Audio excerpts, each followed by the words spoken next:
The Tribe enters the stretch run of the season 3 games out of the second AL wildcard spot.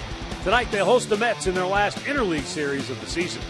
Scott Kazmir will start for the first time against the team that drafted him and the team that dealt him to Tampa for Victor Zambrano. It all begins next on Sports Time Ohio.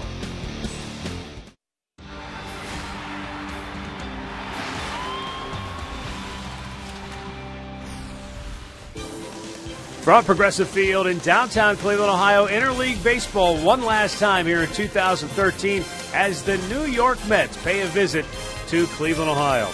Hi again, everyone. Matt Underwood alongside Rick Manning. The Indians come in with a little momentum. They won 3 out of their last 4, and they need to keep it going. No time to sit back and rest. They've got to keep the pedal to the metal if they are, in fact, going to secure a wild card berth, Rick. And, okay, if you just go by the schedule, by your opponent's winning percentage, the easiest path to a playoff spot might be for the Cleveland Indians. Well, you have to like their odds. You can see they've got the Mets here for 3 games. They get Kansas City a couple times for 6, the White Sox twice. You get 4 with the Astros, and you end the season with the Twins. That's the lowest winning percentage of all the playoff teams that get to play against anybody. So, go out there, you win every series that you can win, and just go for it, because you never know what can happen in September. You really don't. And the one advantage the Indians may have as well is the fact that Tampa, Boston, New York, Baltimore all have to play each other, so they will beat up on each other, and maybe the Indians can slip right on in there and play in the postseason this year.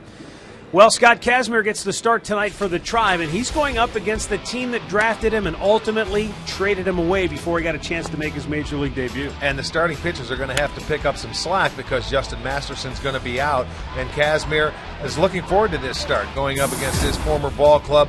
This year, he is 5-1 at home, a 4.53 ERA, so he's going to try and get him off to a good start. Zach Wheeler for the New York Mets. How about that? 5-0 on the road. He's had a very nice season, 3.36 ERA. He's got an outstanding changeup. Matt Harvey, who was their ace and really their future, might have to have Tommy John surgery. If that happens, Zach Wheeler could be the ace of the Mets next year. Right now, it's up to Scott Kazmir. Can he rough up his former club, the New York Mets, tonight in the opener of this 3-game weekend series? Come on back and find out next.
Indians Mets ready to roll here tonight at Progressive Field. Let's look at the starting lineup for Terry Collins and the New York gang. Eric Young, switch hitter, will lead it off, followed by Daniel Murphy.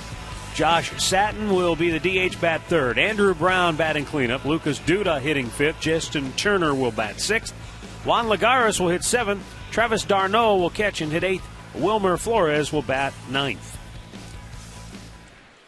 Well, Scott Kazmir making start number 25, 7-7, 436, has never pitched against his former team that drafted him back in 2002 of the first round. 7-7, coming off a loss against the Detroit Tigers where he went 5 innings, gave up 7 hits and 4 runs. This year, 2-1 in interleague play, looking to go 3-1.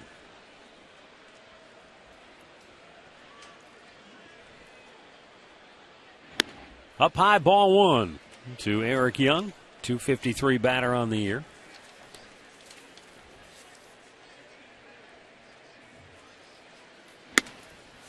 Takes again, it's up high, 2 balls, no strikes.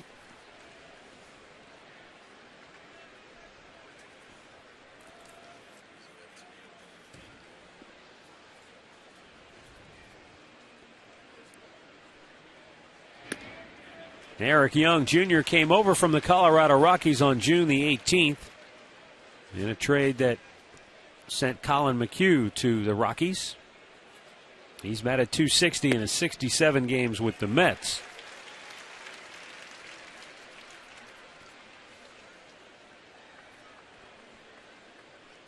Career best 35 steals on the year for Eric Young Jr. So obviously a guy you want to make him earn his way aboard.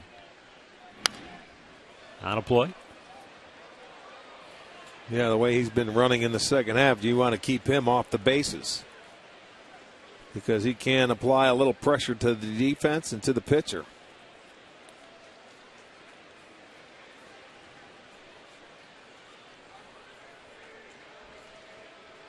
The 2-2. Swung. Did he go? Let's see. Yep, he did. Home plate umpire Gary Darling doesn't need an appeal. He said he went too far. That's good enough for us. 1 down. Well, you're going to get a second look at it here from behind him. It was a good changeup. You can see him on the side view. He certainly did. So Kazmir, 1 hitter, 1 strikeout. Up comes Daniel Murphy. And the Mets second baseman having a solid campaign, batting .284. 10 homers, 67 runs driven in. Takes the first pitch strike.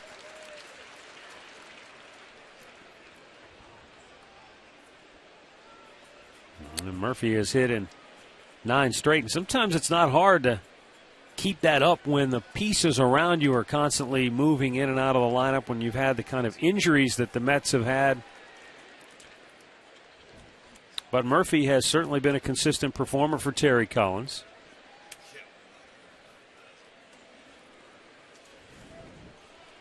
Swung on and missed. You know, with all the injury problems they've had, with Johan Santana, there's a guy, left-handed starter you're really counting on. He hasn't been able to do what they thought he would. David Wright. No, they're still only 8 games under 500. It's not like this team is completely collapsed and, or they're on the verge of losing 100 games or anything of that nature. They've still competed. Well, yeah, they're ahead of Philadelphia, Miami. You mentioned they swept 4 games from the Yankees. Yeah, they're 10-7 in interleague play this year.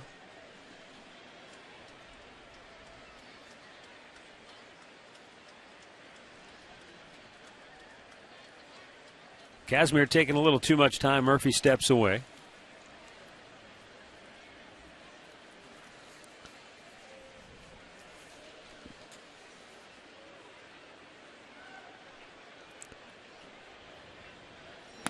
Shot the fastball low and away.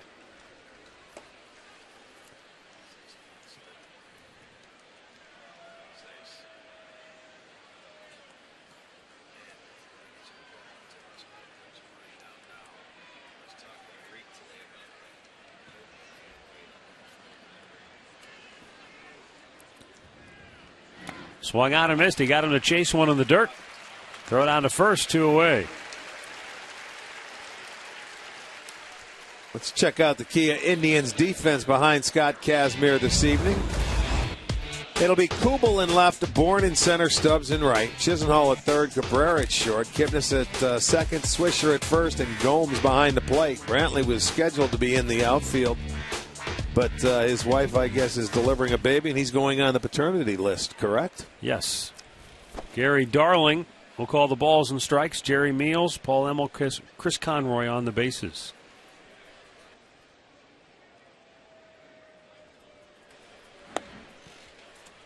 Pitch down low, ball 1.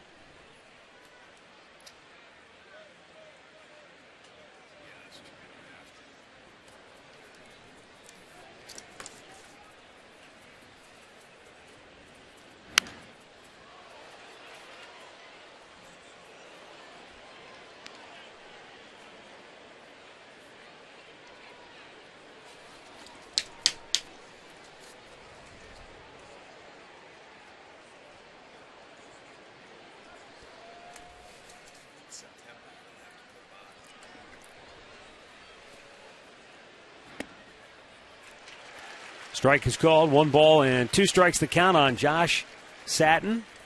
0 for his last 7.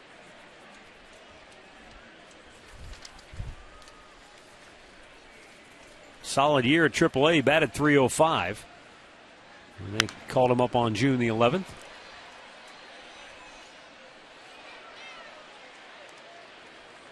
And he's batted .305 in his 35 starts this year. You look at the Mets offense, they're 13th in the league in average, but 7th in runs scored, 3rd in walks. They have 449. 4th in stolen bases. Base hit to center field, and that's nothing new. Josh Satin had a stretch where he reached base safely in 29 consecutive starts to tie the longest streak by a Mets rookie, a guy of your era, Steve Henderson, back in 1977. And those were the first 29 starts of his career. Well, that's off to a very good start, reaching base, no doubt about it. Andrew Brown will bat with 1 on and 2 out here in the first inning.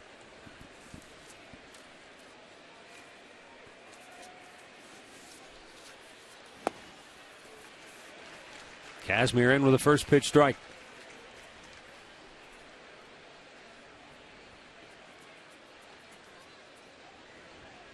Brown has batted .313 in his last 16 games with 13 runs batted in. Pop back out of play.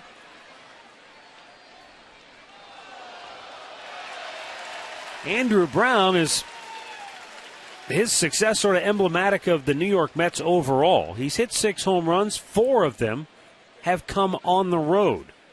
New York is 10 games under 500 at home this year. Just 2 games below the break-even mark on the road. They play in a beautiful new ballpark that hosted the All-Star game this year in New York. Brown goes down swinging, and Kazmir strikes out 3 here in the first. Satin stranded at first base. The Indians coming to bat when we come back.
Bottom of the first inning, let's take a look at the Indians starting lineup for Terry Francona, brought to you by Progressive, making it easy to bundle your home and car insurance. Michael Bourne will lead it off, followed by Nick Swisher, then Jason Kipnis. Carlos Santana, Jason Kubel, and Asdrubal Cabrera. Jan Gomes, Lonnie Chisenhall, and Drew Stubbs. Zach Wheeler is the starter, a rookie who's having a nice year. 7-3 record, 3.36 ERA in his 14 starts. Now he's 5-0 on the road, and he's pitched exactly 6 2/3 innings in his last 3 starts. So he's got a very good fastball and then supposedly a very good changeup. We'll see what kind of breaking ball he's got. So the Indians hitters can look for a good fastball and get after him.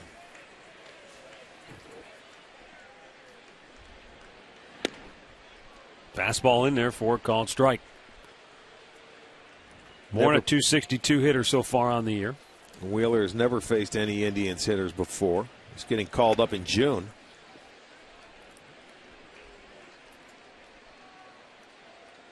But the Mets have won 10 of his first 14 starts. That's not too shabby.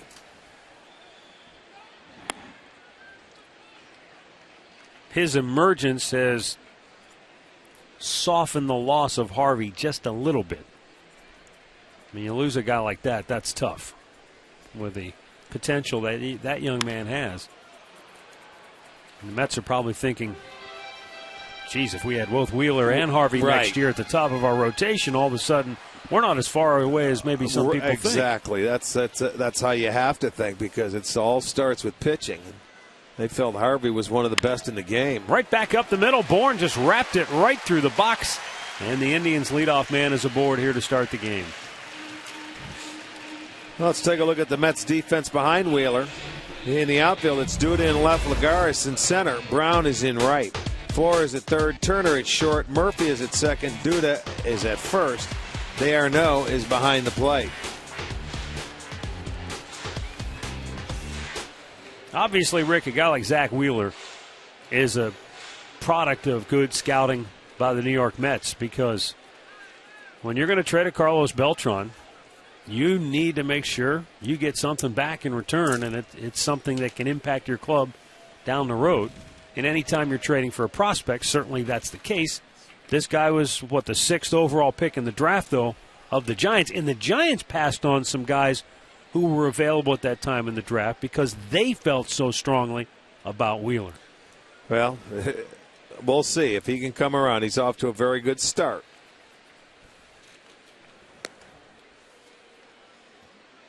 He's only 23 years old.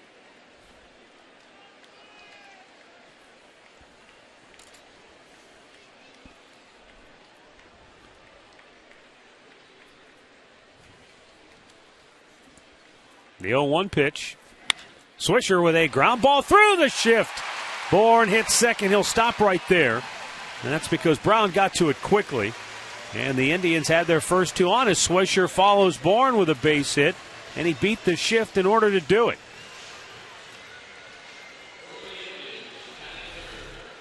And you watch it. It's right between short and second, as if it was going right up the middle, except it was shifted over to the right side of the infield. So he found the hole. He beat the shift anyway, and it's back-to-back singles for the Indians. And it will bring up Jason Kipnis. Kipnis batting .284 on the year.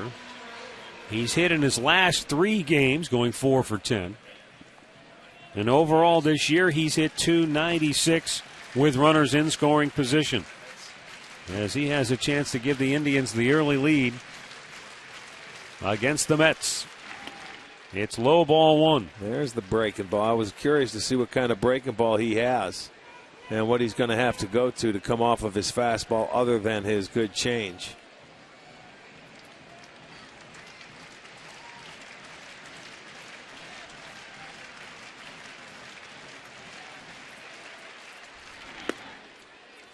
Just a little bit up and away, 2-0.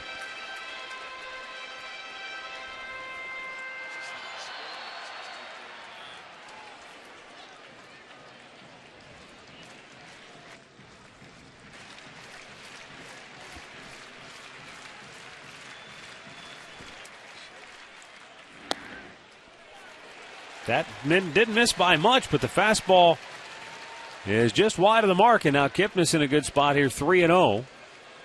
With 2 on, nobody out. Carlos Santana waiting on deck.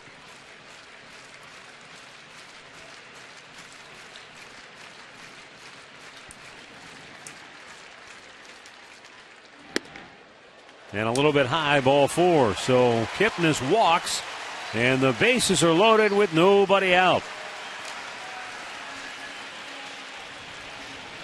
Our keys to the game are brought to you by Akron Children's Hospital. Kazmir wants to try and beat the team that drafted him, but traded him before he had a chance to pitch in the big leagues. And for the Indians, try to be aggressive against Wheeler's fastball, though Jason Kipnis did a nice job of being selective and not being too aggressive in that situation. It's okay to get aggressive as long as you get the fastball in the zone you're looking for. And look for it on first pitch. If you get it, there's nothing wrong with getting after it, man. First time you've ever faced him, and he has a good one. Santana takes its low, ball 1. You can see 97 miles an hour. He can get it there in a hurry. But he's a little out of sorts here after back-to-back hits and then a 4-pitch walk to Kipnis. It's 1-0 now for Santana.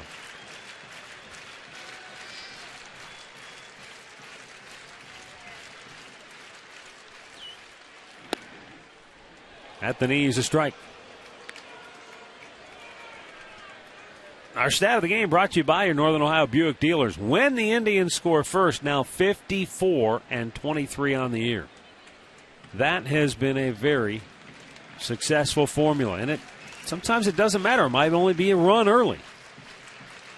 But what we've noticed about this team is when they score early, they have the potential then to relax and they'll add on. It seems like they do relax a little bit more, and they're in a good situation right here. Bases loaded, nobody out in the bottom of the first.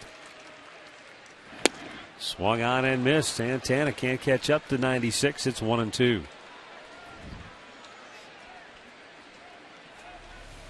Take a look at this pitch in our Nissan pitch tracker. That's his like two-seamer. You see it had a little movement to it going down. That was a good pitch because that was moving down and away. Bases loaded, nobody out. But Zach Wheeler with a 1-ball, 2-strike count. Santana drives it in the air to center field, deep enough to get the run home from third. Lagares will camp under it, make the catch. His throw goes to third. Bourne scores, and the Indians lead it 1-0 as Santana picks up his 61st RBI on the year. And that's something that has been a staple, at least in the last couple of games, doing some of the little things you need to do to scratch out runs. Well, they had a spell earlier this year when they were playing very well. They did all the little things well. You never thought about it. They've been going through such a rut for a while. They haven't been able to score since the All-Star break. You know, you miss it. When you don't score, everything's magnified. Mm-hmm. You know, you take it for granted. It's the little things you have to do to win. This team has to do them to win ball games. Here is Jason Kubel. He's gone 2 for 5 as an Indian since they acquired him from Arizona. Good curveball right there. Good location at the knees, down and away.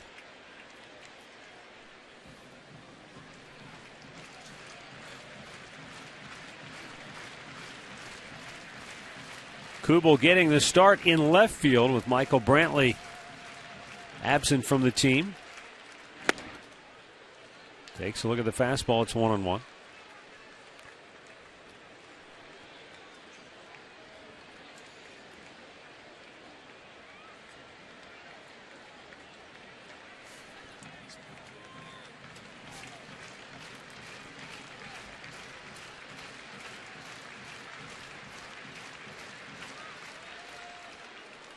Swisher not really going anywhere at second base.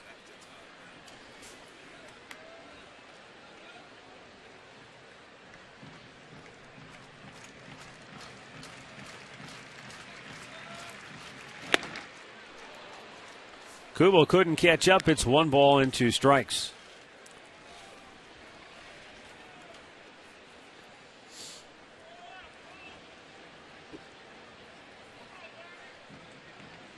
Wheeler in a first inning jam after loading the bases with nobody out.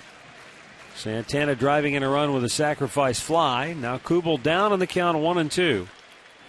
Upstairs with it, 2 balls, 2 strikes.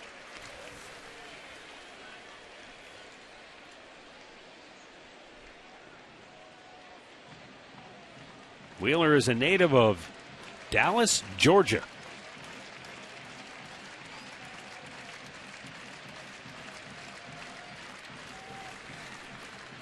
He and his family were all about the Braves until he started his professional career. Of course, drafted by the Giants in the first round back in 2009. Isn't it funny how soon your allegiance can change when your son, your kid is drafted by a team and you're thinking, who? 2-2 pitch, low, full count. I mentioned before that when the Giants drafted him in the first round, they were also considering guys like Aaron Crow, Tanner Scheppers, Alex White, Shelby Miller. Those were all guys that were also very highly touted, but Brian Sabean said, this is the guy we want. Payoff pitch, runners hold. Kubel strikes out, 2 down. As Wheeler gets his first strikeout of the night, his 73rd on the season. And that will leave it up to his Asdrubal Cabrera now.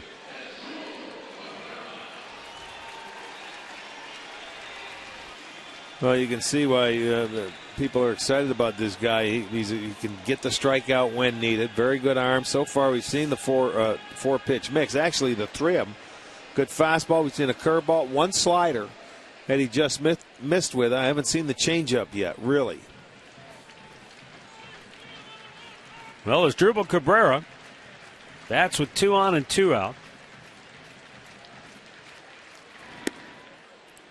And a first pitch strike.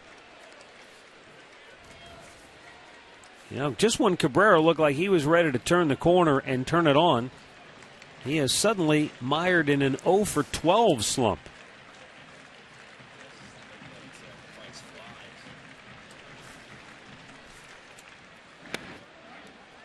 And it's 0-2.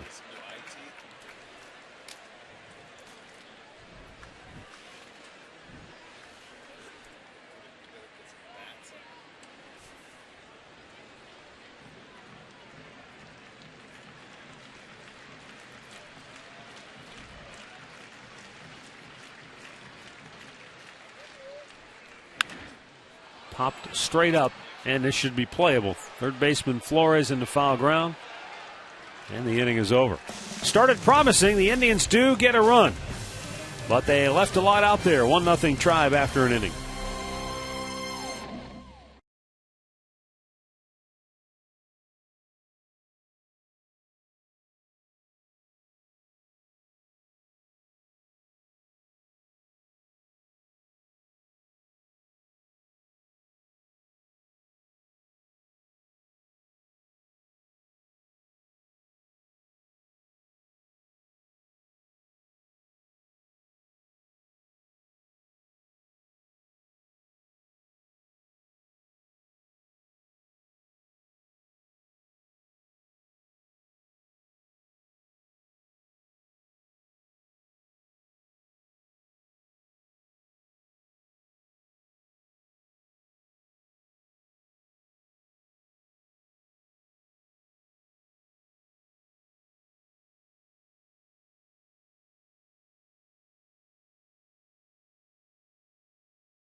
Indians baseball is brought to you by McDonald's now introducing 3 exciting new Quarter Pounders. And by Kia.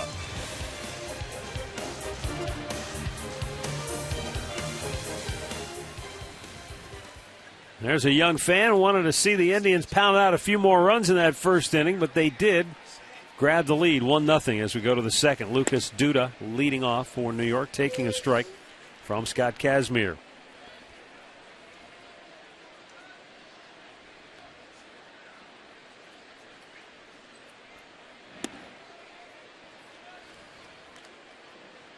They play a shift for Duda on the right side. 3 of their infielders over on the right side, and you can see where Chisenhall's all the way over at shortstop.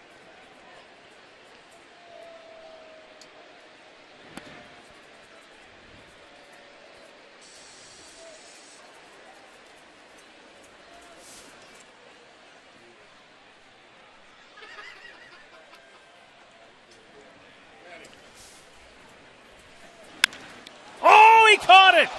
Kazmir says thank you very much. That's out number 1. Or did that catch him? But it goes down as an out. I mean, that went right. Look at him. He's taking a deep breath. It's going to be our McDonald's. I'm loving it. You got to love a pitcher that can snare a line drive. Or the line drive snared him. But that's a nice play. Glove side, line drive going right up the middle. Look at that. Undresses him. Look at him. He already had a facial expression like he was expecting to get hit. Oh, man. That is quick.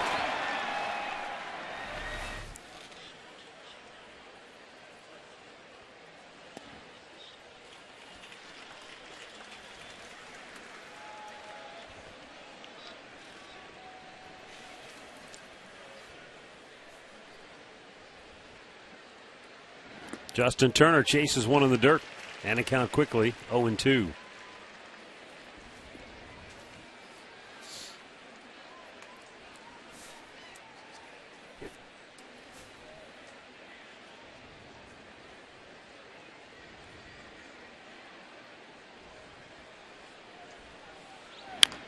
Slowly tapped. That's going to go foul.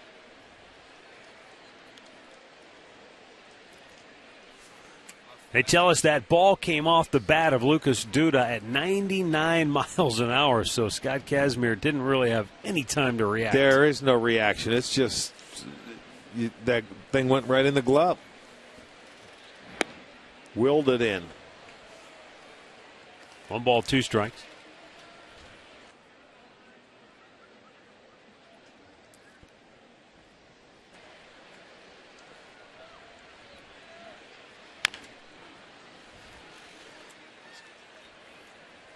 This series is only the 4th time the Indians and Mets have met in interleague history.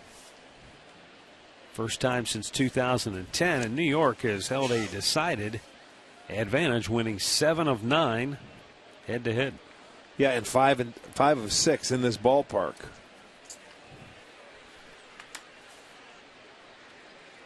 One-two pitch. Up and away. That's right. We only made the one trip to Old Shea Stadium. I think that was around maybe 2005 or so. That was long. Let me see. I think you're right. 04. 2-2 hit fair. Backhanded at third by Chisenhall. And a long throw across got him. Swisher with some good footwork to field the throw. 2 down. Well, let's go downstairs and see what Katie Witham has on Scott Kazmir facing his former club tonight. Well, Matt, Scott Kazmir came to the ballpark pretty pumped today. In fact, he told pitching coach Mickey Callaway, do not take me out of this game if I'm going well. The key, as Callaway said, is for Kazmir to rein in that adrenaline and use it appropriately. He can't get caught up in going out there and trying to throw it by guys. He has to pitch, especially facing this young, free-swinging Mets lineup. All right, thanks, Katie. Well, so far so good. He looks very sharp. I think the most important thing is for Kazmir to try and be as efficient as he can be, and that'll help him get deep into the ball game.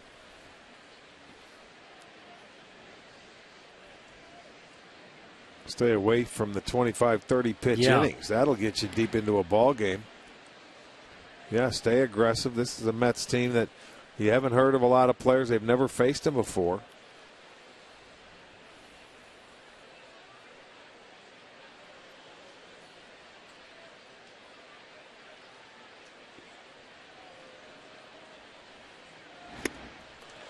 Nice breaking ball, 2-2. And he's thrown a number of changeups so far, and this being batter number 7. A couple of changeups to Turner, hitter before that he had him way out in front. Sometimes you throw a changeup that goes right down the middle like that, and it gets hit a long way. But with inexperienced hitters, haven't faced him before, it may take a while to pick it up. Looks like the fastball. Yeah. It just doesn't get there fast enough. It's about 10 miles an hour difference, maybe more than that. See, that one's going down away. That's 78. He's throwing 93, 94.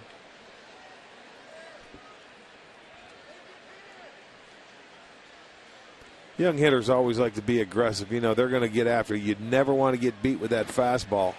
And they expand on the off-speed pitches like they are doing tonight. He chased that one, strikeout number 4 for Scott Kazmir, who helps his own cause with a terrific play here in inning number 2.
Indians with a 1-0 lead as we go to the bottom of the second inning. Here's our great clip of the game from Wednesday's win over Baltimore.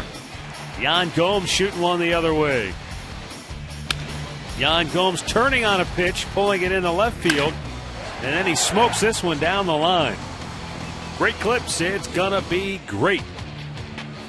Gomes with a 5-game hitting streak, going 7 for his last 18.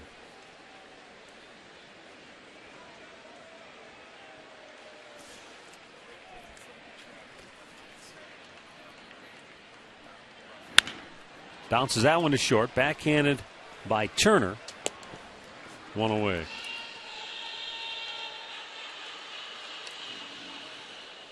The injury report brought to you by Elk & Elk. Serious lawyers for serious injuries. Call 1-800-ELK-OHIO. And the MASH units. Yeah. Well, Ike Davis is another key guy we haven't talked about. Their first baseman. Big bat that they would love to have in that lineup. Matt Harvey, David Wright, Johan Santana, Frank Francisco, big bullpen guy. Yeah, it's awfully tough to try and win when you have as many guys on the DL as they do. And some main players, too. Yep. Those of us who have watched this team for many years know it all too well.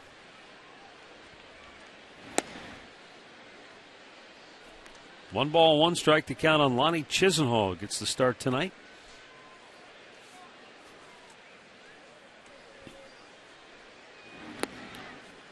Chisenhall in his last 4 hits, 2 homers, 2 doubles.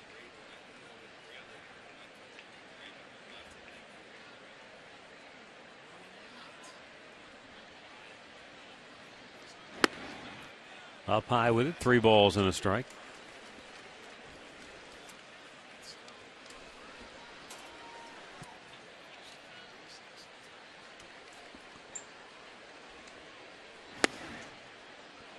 That looked a little low, but Wheeler got the call, full count.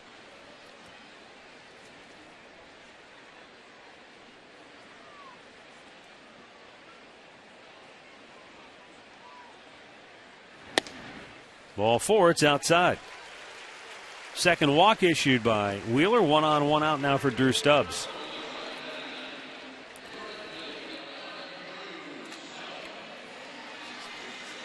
Our Firestone Complete Auto Care Extra Mile Index. Best records against teams whose records are below 500. The Indians have played 700 baseball against those kinds of teams, and that's who they've got the rest of the season. That's right. Which is why there's still an opportunity for this club to make the playoffs. If they continue to play 700, they should get 90 wins, and that's what they. I think they're going to hope so. I think 90 wins is the magic number. Well, then they have to go 16-7. It's not a guarantee, mind you. No, but it should be right there. Stubbs chased after it, says Gary Darling, and the count is 1-1. Let's just hope they can continue to play 700 baseball. If they do, what's their 440 winning percentage of the teams they're playing the rest of the way? Is 440. Yep. So you certainly hope so. Here's the thing about 700 baseball: 1-1 pitch. 2 out of 3 is not quite good enough. They're going to need a sweep somewhere along the line, too. Well, okay. You can do that. Just do whatever it takes.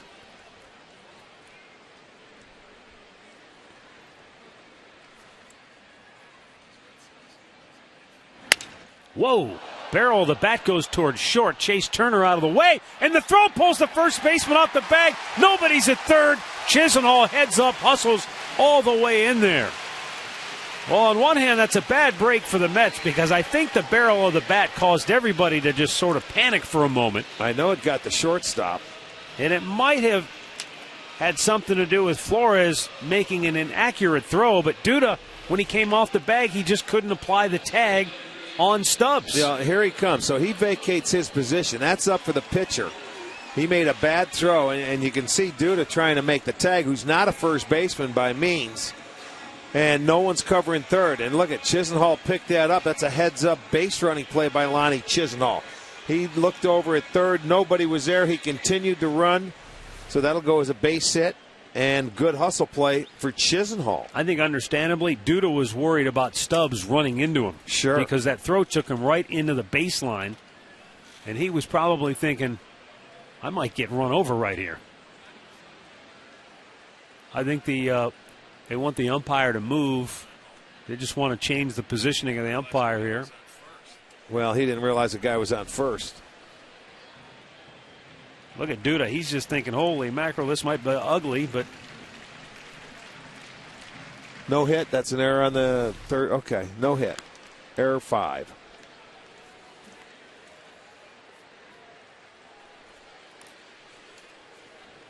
Kreskin, our official scorer in the booth tonight, let me know that one. He already knew it. He said claw down, 5. Outside ball 1 to Michael Bourne. Bourne singled right back up the middle his first time up.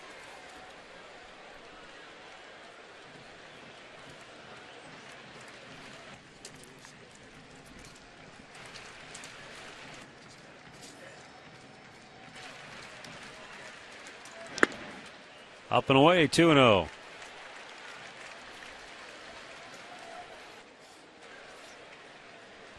The error has certainly opened the door for the Indians here in inning number 2. And the pitch count continues to climb for Zach Wheeler.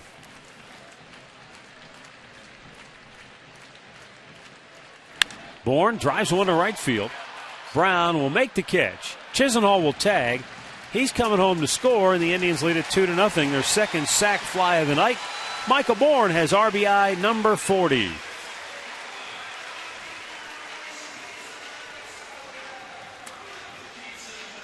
So it's 2-0 Cleveland with 2 down here in the second. And Nick Swisher will now be the batter with a runner at first base. And both runs coming off sac flies tonight. Santana in the first. Now Bourne here in the second.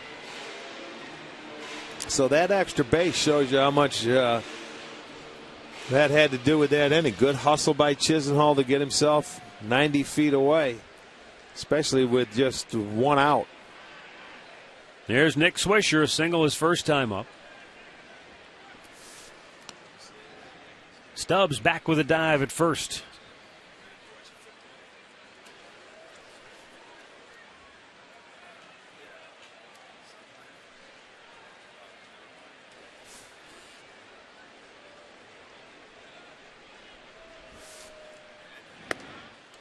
That's upstairs.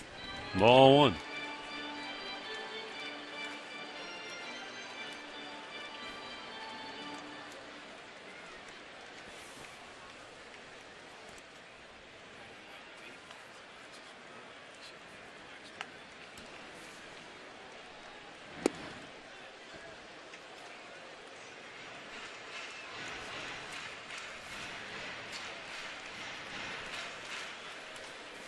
Nick Swisher.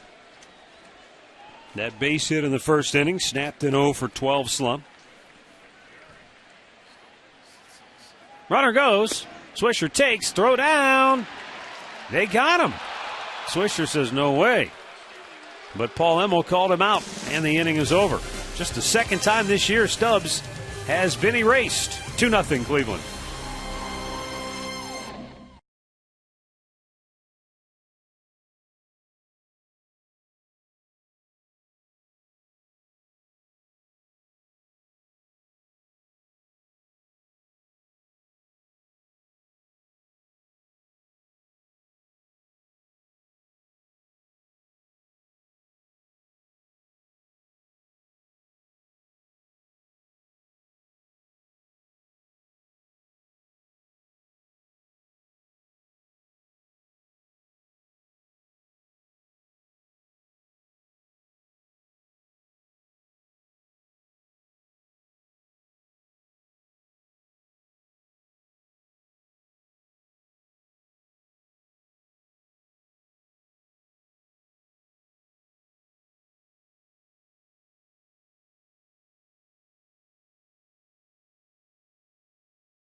The Tasmanian devil right next to the rally chicken.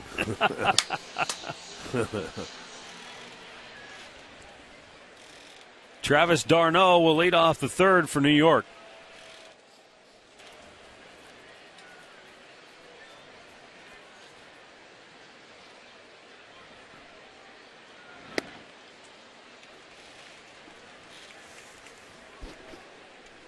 d'Arnaud handling the catching duties. The Mets, they have high hopes for this young man. They believe that he can be a good player. It just hasn't showed itself offensively to this point.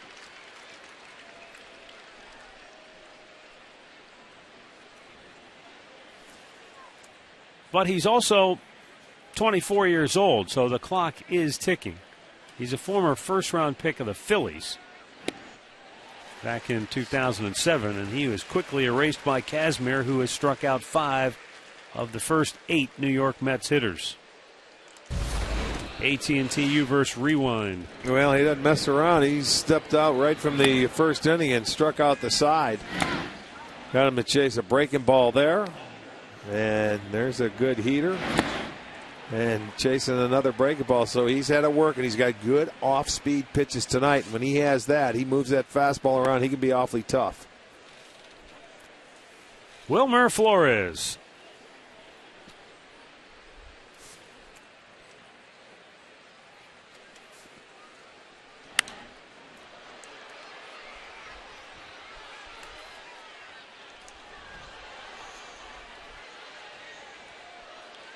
Flores just turned 22 1 month ago today.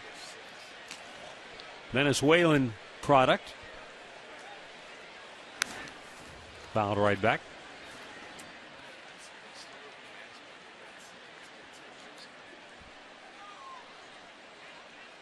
Spent his first 5 years professionally in the minor leagues for the Mets and was a .284 hitter with 49 home runs in those 5 seasons.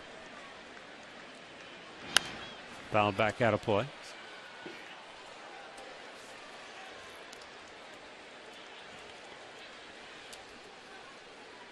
No, I mean, we talked about it, though, with the Mets.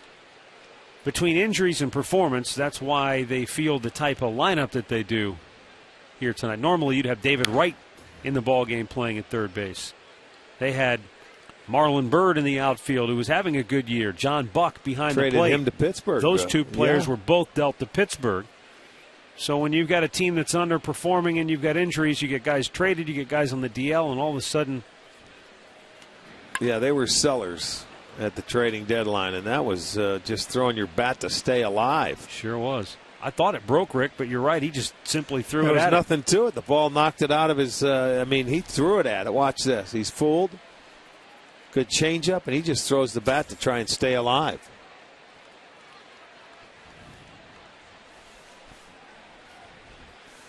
Kazmir, the first time through the lineup, 6-0-2-1-2 counts.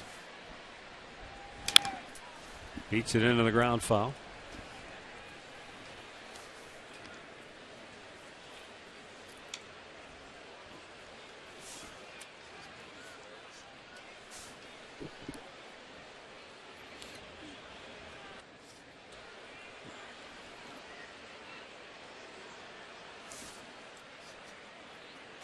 Swung on and missed. 6 strikeouts for Kazmir. 2 down here in the 3rd inning. Well, the video game that puts you in the owner's suite is now available free on iPhone and iPad. You can build your stadium and make the decisions to guide your team to the World Series. Download MLB Ballpark Empire free today.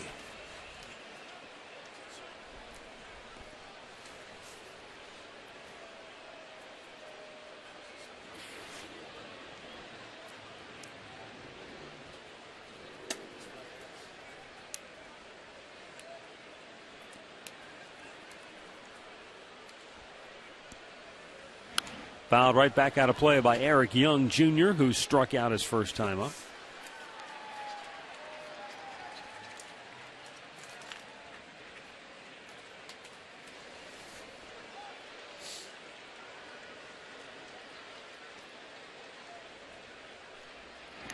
Hit him. Got him on the arm, and Eric Young will take his base.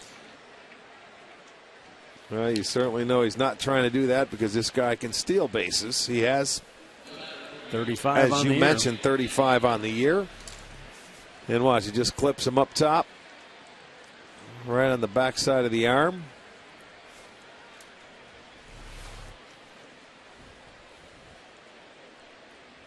Daniel Murphy will be the batter, struck out his first time up. Young has 19 stolen bases in the second half.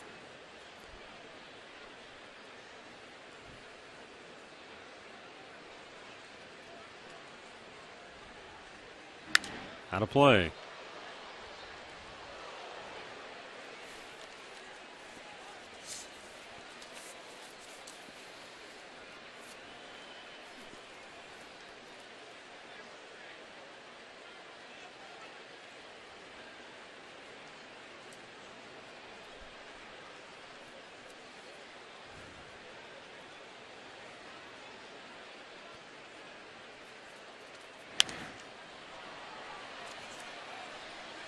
No balls and 2 strikes. As much as we focus on those first-round picks when it comes to the draft and the player development system, there are always guys like Daniel Murphy, unheralded 13th round selection back in 2006. And all he's done is hit .295 throughout his minor league career, and that's what got him noticed. Got him to the big leagues by 2009, and then 2011 he hit .320 for the Mets. Last year, .291. He's followed that up with a very solid 2013. Yeah, I mean, the guy's having a very good year. You look at it overall. 568 at-bats to this point. Scored 82 runs. Has 10 homers, 67 ribbies. So it's been a very solid year for this guy. You know, when you go through years like this and you have teams, certain players benefit from it and make the most of it. And it seems to be he has been one. He was a player of the week last week. Has 32 doubles.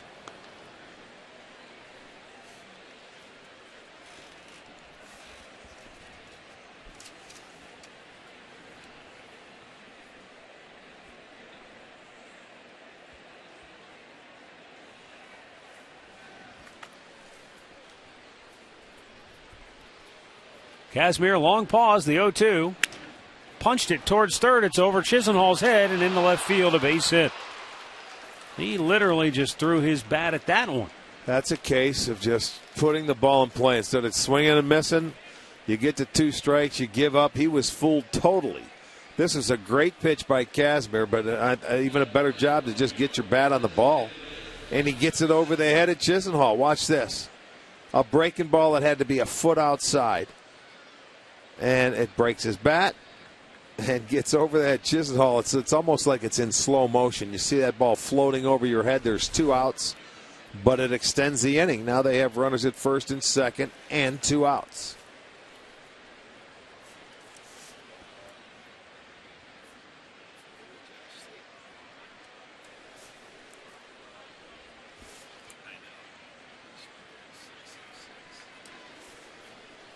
So 2 on, 2 out for the Mets. Josh Satin, the batter.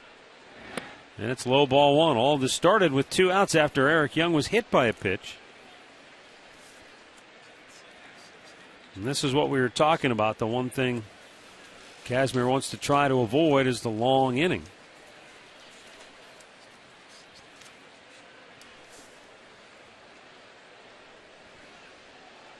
Young takes off for third, and the ball was fouled by Satin, so Young will have to go back.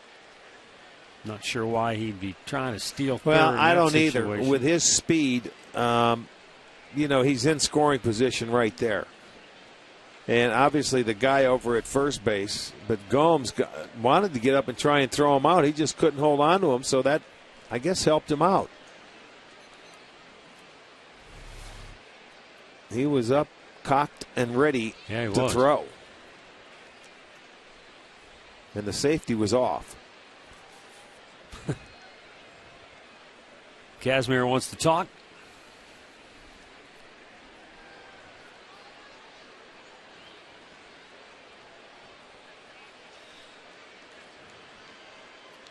Beautiful sky overhead as the sun begins to set. Boy, is it ever.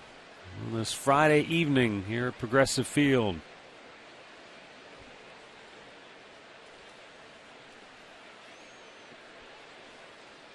Two on, 2 out for New York. Tribe leading it 2-0.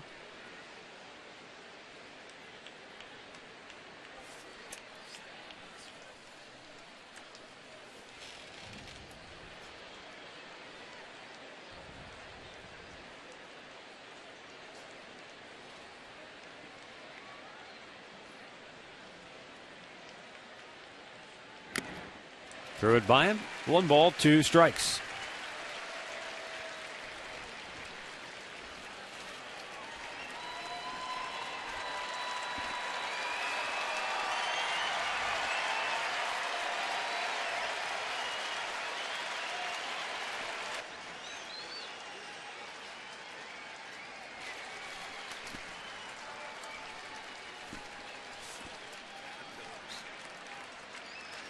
The 1-2.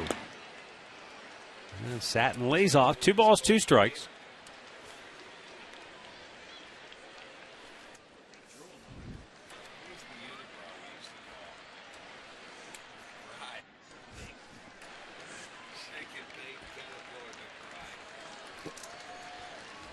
Kazmir about to make his 60th pitch so far. A lot of strikes. His 2-2. Swung on and missed. His 7th strikeout of the night. The Mets strand a pair. We'll go to the bottom of the third. Cleveland 2, New York nothing.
As you enjoy a cold one, to stay tuned later in the game for Miller Time, brought to you by Miller Lite. There's that beautiful sunset. Bottom of the third will feature Swisher, Kipnis, and Santana for the Indians. Nick Swisher was at the plate when Drew Stubbs was thrown out trying to steal to end the second inning. Swings at the first pitch, pops it straight up. Darno, the catcher, makes the grab, one away. All right, let's go downstairs once again. Katie Witham has the latest on the Tribe's thoughts as far as the wild card race is concerned. Well, Matt, Terry Francona made a good point today when speaking to the media. He said baseball's a completely different game from other sports. You can't just flip a switch and turn it up a gear. You have to maintain your focus and that effort level on a daily basis. But these players here in this dugout are aware of what's at stake. But then he made another good point, Matt. He said, quote, when the lights get the brightest, sometimes that's when a pitcher needs to throw a changeup. Well, I mean, it's a situation where I think that players understand that the stakes are raised. The stakes are a little higher now. Does that mean they change their game? Do they play any differently? No. What happens, though, is something that you and I have talked about a lot, Rick. They're human beings. And if they put a little more pressure on themselves because they, in their mind, start thinking we have to win this game or we have to do something, then that's what certainly can be a difference maker, sometimes to the negative. Well, and this is where you see guys step it up. This is where you see your better players. Good players have a tendency to step it up when they have to. Well, some guys love it. Some guys love they the idea thrive that, on it. That's what you're looking for. You need some players to step up. You know, everybody's going to try and do their best because everybody, they want the same goal, and let's get to the playoffs. But not everybody can do that. Thought it was interesting before the game tonight. Payoff pitch to Kipnis is strike three called, huh? Kipnis doesn't think so. Gary Darling rings him up. Second strikeout for Wheeler, and there are two down here in the third as we get another look. Yeah, second strikeout on that backdoor breaking ball. I don't know. I'd be a little upset if I was a hitter, too. That's a tough pitch to hit. Anyway, talking about pressure, before the ball game, Jarrett Wright, who is here this weekend in Cleveland as part of the Indians ambassador program. He'll visit with us during the game tomorrow, but he was talking with Al in the on Indians Live about pitching in Game 7 of the World Series, and he said, I was 21 years old. I wasn't thinking about the moment. I wasn't thinking about the pressure. To me, it was just another game. I was having fun. Right.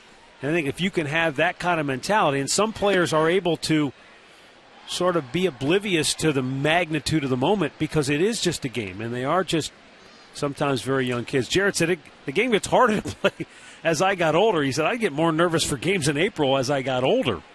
Because you maybe start thinking too much. Understand a little bit more and how it works. Yeah. When you first get called up and you're just throwing up, you're at the big leagues, you're like, eyes wide open and just enjoying every little thing that goes on, let alone being in Game 7 of the World Series. You think you would have to be nervous. Well, plus, when you're in the World Series and 21 years old, you probably think, that was okay. I guess we do this every year, huh? Yeah. Just doesn't happen that way.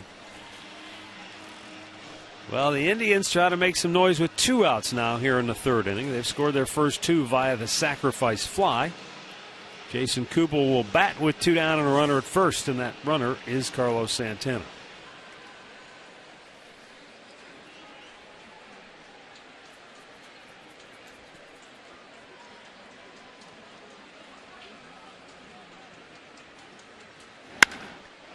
Smashed it right at the shortstop, and with the shift on, the inning is over. 3 complete, Cleveland 2, New York nothing.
Top of the 4th, it will be Andrew Brown, Lucas Duda, and Justin Turner due up for the New York Mets. Scott Kazmir humming along so far. He has struck out 7 in the first 3 innings.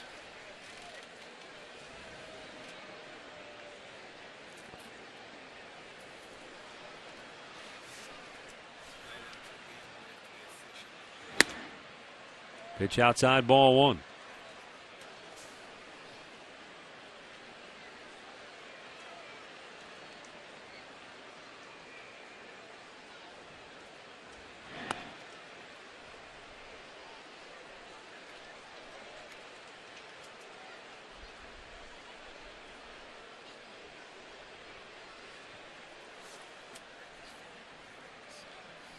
Swung on and missed.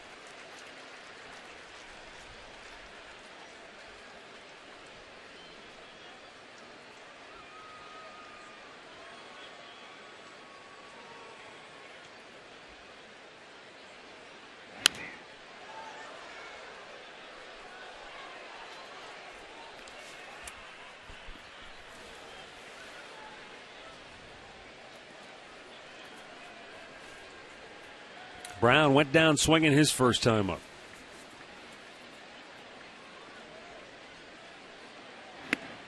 And he'll go down again. That's 8 out of, Yeah. what, 11? Yeah, that is hard to believe, isn't it? Well, this series will continue tomorrow, and the first 10,000 fans through the gates will receive a Michael Bourne jersey. And then also post-game fireworks to follow. It'll be set to a Woodstock theme. All taking place tomorrow, middle game of this 3-game series. 8 out of 13 hitters Casimir has struck out so far here tonight. He's given up 2 hits and he's hit a batter. He's had a guy line one back into his glove, and one batter's grounded out to third. Everybody else has struck out, and all 8 have been swinging. Yeah, his season high is 10. You remember he did that in Oakland, against Oakland here, in his first start against them in May. And then a couple of starts ago, he had 8 against Minnesota. But 8 already in the 4th inning. Check swing roller. Chisenhall's going to have to hurry. Safe. No, they were playing him way over there. He was playing shortstop. And it's almost like it was a bunt, is what happened. When you watch where Chisenhall started and where look at, there's nobody on the left side of the infield. That's about the straightaway shortstop, but it was like a swinging bunt. Just checked his swing, so he had time to beat it out. That'll go as a base hit, the 3rd hit for the Mets.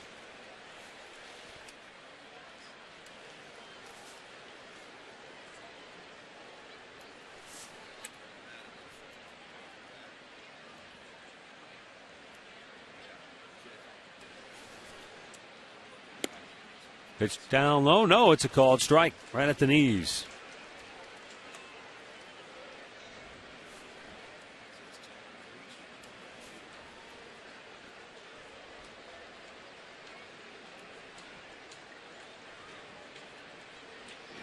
Chase that one in the dirt.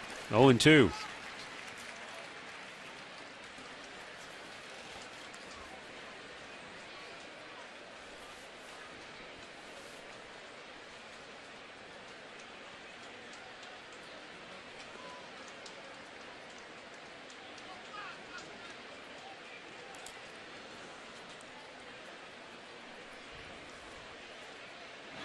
That time he's able to lay off.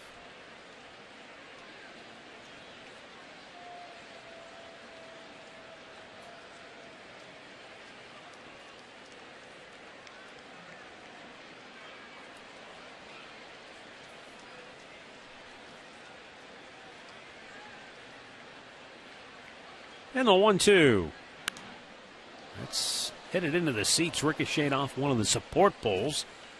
Well, better than we had last game. We were here on Wednesday night. We had that ball go through the television set up in the Auto Club, and they have that TV replaced already, don't they? I mean, Jim Folk and his guys, right on it. Came right to your house and took the one you had in the basement and put it right up there on the wall. I wonder why there was a mark on the wall. It looked like an old picture frame. Kipnis will flip it to Cabrera on the first. A double play ends the inning. Scott Casimir gets the 2-for-1 ball, and we'll go to the bottom of the 4th. It remains Cleveland 2, New York 0.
need for the Browns-Dolphins matchup on Sunday.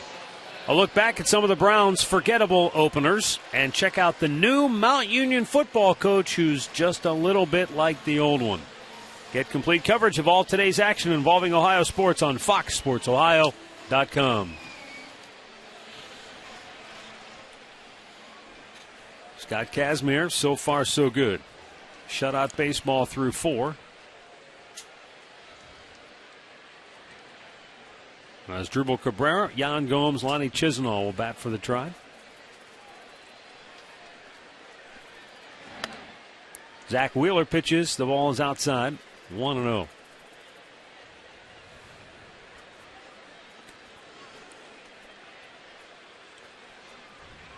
Wheeler came into tonight's game in 14 starts. His ERA was just .336 and a 7-3 record. So this guy is very good for such a young pitcher. And the Indians have scratched out a couple of early runs against him. They scratched him out, and you like to scratch out one in the middle part of this game as well while you have an opportunity. Just trying to keep widen that gap, make it a little bit tougher for their offense to come back in this game.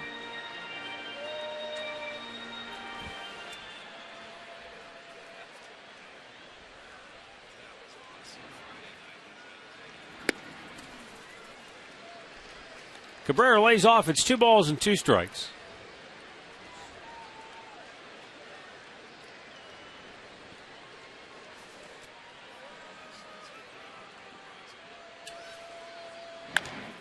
Fouled over toward the New York dugout.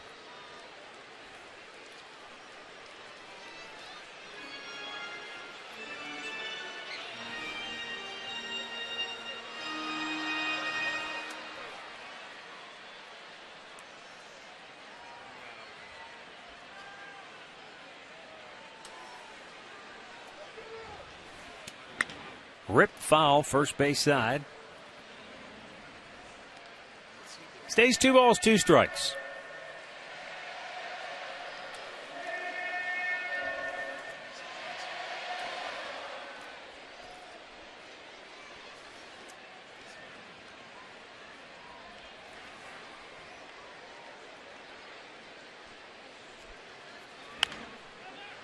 Pulls that one off the first, and Duda touches the bag, 1 down. Time to take a look at tonight's trivia question, brought to you by AT&T. Name the last Indians player with 3 games of 5 or more hits in a season. 3 games, 5 or more hits.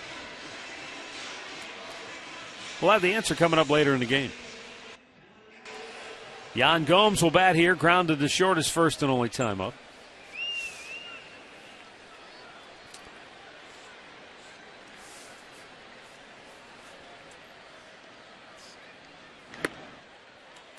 Zach Wheeler comes from a very athletic family. His mom and dad both played basketball in high school. Mom played softball. His dad played football. He said his dad played in rec leagues until he was in his 40s, and his mom was still throwing a softball up there. His brother Adam was drafted by the Yankees out of high school, but he had a labrum injury that forced him to retire after a few years in professional baseball. Broken bat, line drive, base hit, left field. Gomes around first. Young cuts it off, and that'll hold him to a 1-out single. Just the 3rd hit of the night for Cleveland, and a 1-out base runner here in the 4th inning. Well, when you're a hitter and you crack your bat, that you love when it goes for a base hit like this one does. This was a breaking ball. You could see that hurt his hand. Oh, the barrel went and drilled the catcher right on the sure elbow. Did, right on the hip. That thing came around. The bat handle came off, and it clipped him on the left side, I believe. So it goes as a base hit for Gomes. And D'Arnaud, see, he looks all right. Here comes the trainer. Here comes his manager talking to him. But there's nothing you could do there. You don't know what's going to happen. The bat just shatters. It comes around, and it clipped him. One catcher to another. That's not fair, is it? Well, it seems like that happens an awful lot, though. Well, watch this again. keep your eye on the bat. Yeah, just on the hip. Yeah. Not so much that you see a bat shatter and hit a guy, but how many times do you see a catcher at the plate and hit a foul tip and it drills the catcher in the mask? And it just seems to be they unintentionally beat each other up. Yeah.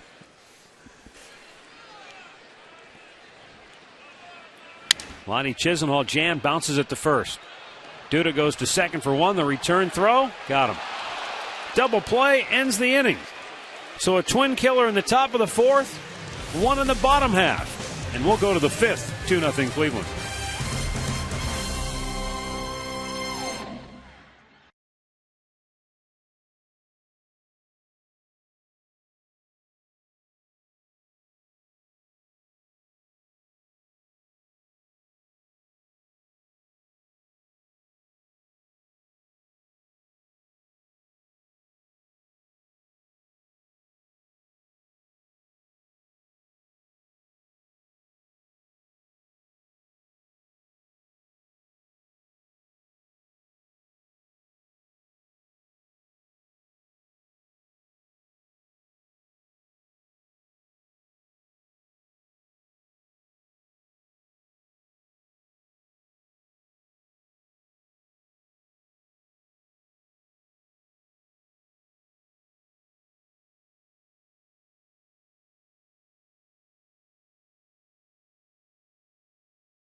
Is brought to you by the wireless receiver only from AT&T Uverse. Rethink possible.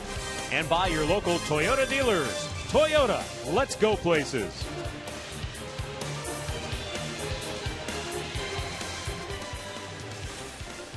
We go now to the fifth inning with the Indians on top 2-0. Juan Lagares will lead off for New York. Kazmir delivers a first pitch strike. What else? Well, of his 74 pitches, 54 have been strikes. Of his 8 strikeouts, 7 have been to the right-handed batters. Well, he's had 10 0-2-1-2 counts. And only one 3-ball count. Out of play to the right.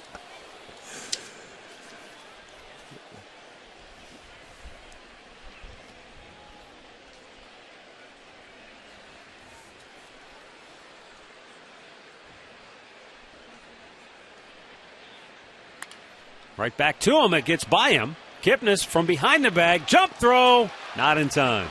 Nice try. Just not enough time.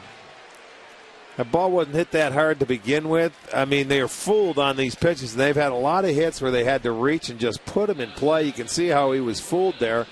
It deflects off the mound. Kipnis gets it, jumps up, and tries to get enough on the throw. But Lagares beats it out just before the throw gets there, so that'll go as a base hit.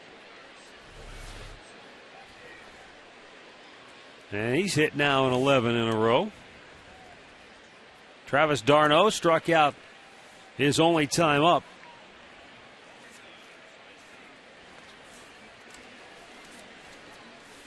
And that was on 3 pitches. Takes up and away ball 1.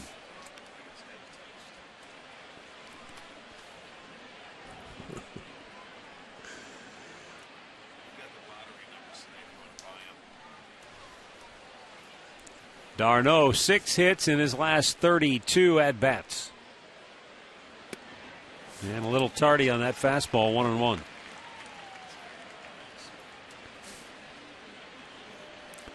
Well, here's where I'd go at this guy. It looks like more with a fastball. It looks like he has a long swing. Don't mess around with him. If you do anything, bounce one when you get to 2 strikes.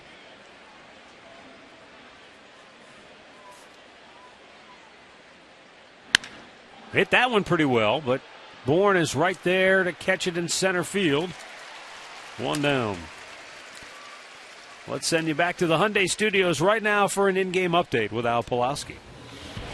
All right, Matt and Rick, let's go to New York. Red Sox and Yankees tonight. The Yankees up 4-2, thanks in part to Alfonso Soriano.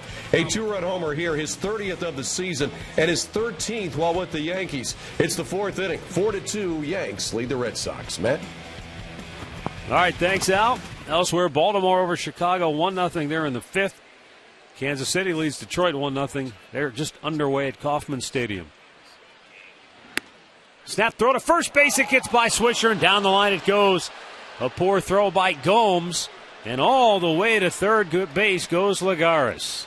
Well, that really, I don't know. This guy's not going to steal, and I'm not so sure about that throw. If you make it, you've got to get up and at least step and make a good throw. That ball wide. Now you're giving him an opportunity to get on the board. He threw from his knees. High and away, past Swisher, down into the corner. He's going to go 2 bases on the error by Gomes. Not a good decision right there.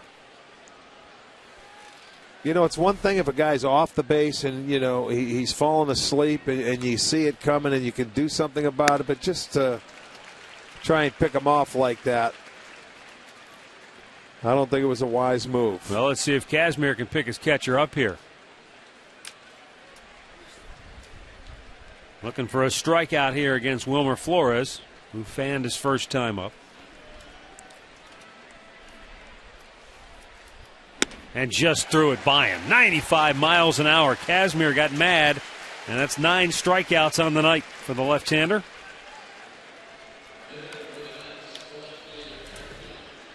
Well, don't mess around. That was he was overmatched on that pitch.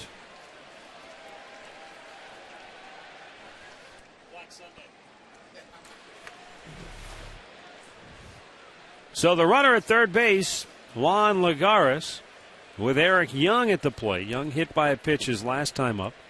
Struck out in the first.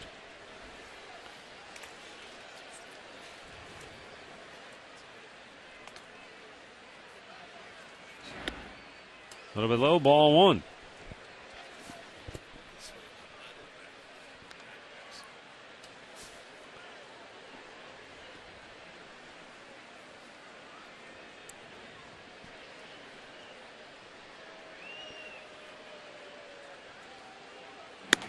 Outside with it. 2 balls, no strikes.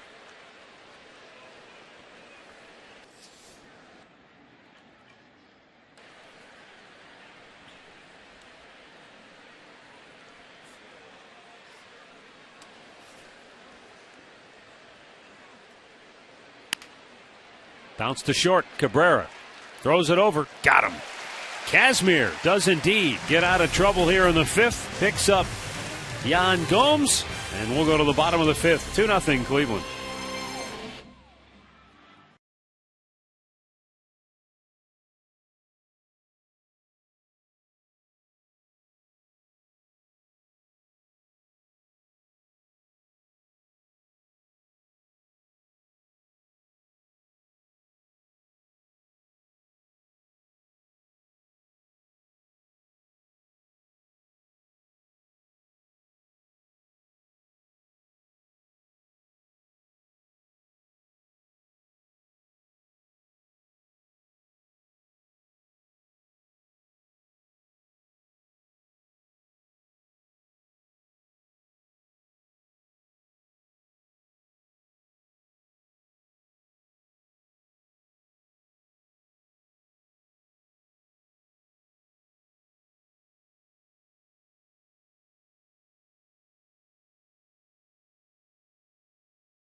It was the game of the year.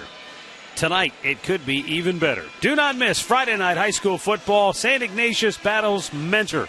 Wildcats, Cardinals, tonight at 11 on Sports Time Ohio.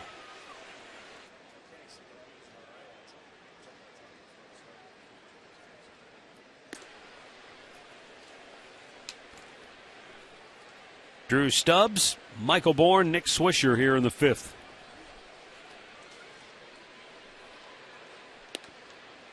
At the knees, a fastball strike. 1-1 to count. Stubbs reached on an error in the second.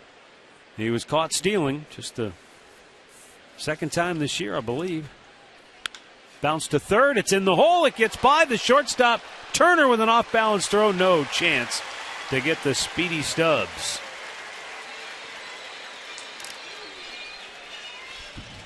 Well, he made a nice play, and you're certainly not going to throw out Stubbs. I mean, he's beat out balls that were hit right at the defenders, but watch this going into the hole and at least putting something on it. He's not even in the picture. He's so far by yeah, the but bag. I mean, that's accurate and still a nice effort. But Stubbs gets an infield single. That's 4 hits for the Indians. All of them have been singles. They had 2 in the first, 1 in the fourth, and now their leadoff man here in the 5th.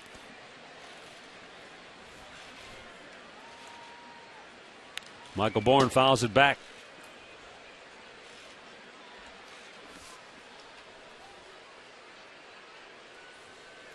This is that time of the game, though, where you'd love to see the Indians make a move to put a little distance between themselves and New York. Yeah, that's the score in the middle part of the game when you take a lead.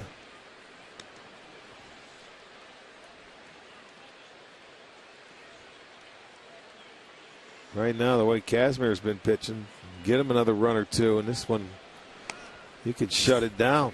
I don't think I've ever seen a guy throw over with the runner standing on the base. Stubbs didn't know what to do. He almost left the bag.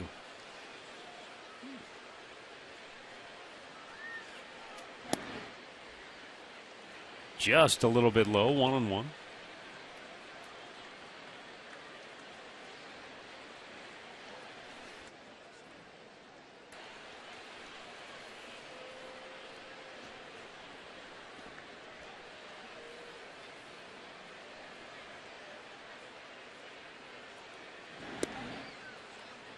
Breaking ball, and it's a called strike. 1 ball, 2 strikes for Bourne, who singled and scored in the first inning. Then he drove in a run with a sacrifice fly in the second.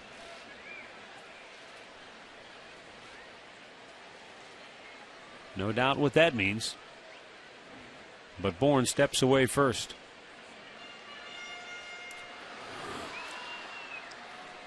See if he stays with the fastball. He will.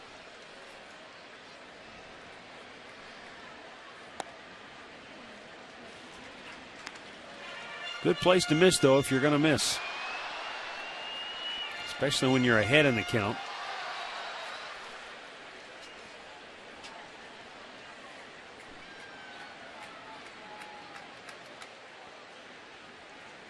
Staying with the Express to throw to first instead. Stubbs back easily. No, he's a young pitcher that doesn't, get caught up into throwing too many breaking balls or change-ups. He uses that fastball. He's only given up the 1 run. It was a sacrifice fly in the first, an unearned run in the second, a walk and an error. Out of play.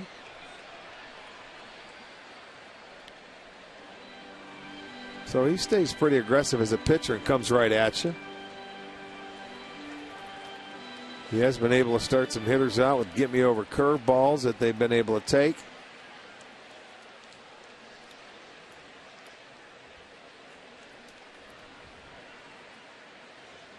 Runner goes. It's outside. Throw down into center field. Stubbs lost it momentarily. Wouldn't have mattered, I don't think, although had he taken off, Lagares bobbled the ball. He probably could have gotten to third. But he's in the scoring position with his 16th steal of the year. Well, he was thrown out once, and now Stubbs steals one. He had a good jump, and he says, just because you got me once, I'm not going to quit running. The throw was way up in the air. They're going to deke him and pretend like he has the ball. But you're right, he's not going to get up and go to third base in that situation. So in scoring position now with nobody out. And the payoff pitch to Bourne is low, ball 4. An infield hit and a walk. And the Indians have their first 2 on in the 5th. Our in-game recap brought to you by your local Toyota dealers. In the first, Carlos Santana with the bases loaded and nobody out. Sac fly to center brought home Bourne. In the second, it was Bourne with a sac fly that brought home Chisenhall with the unearned run.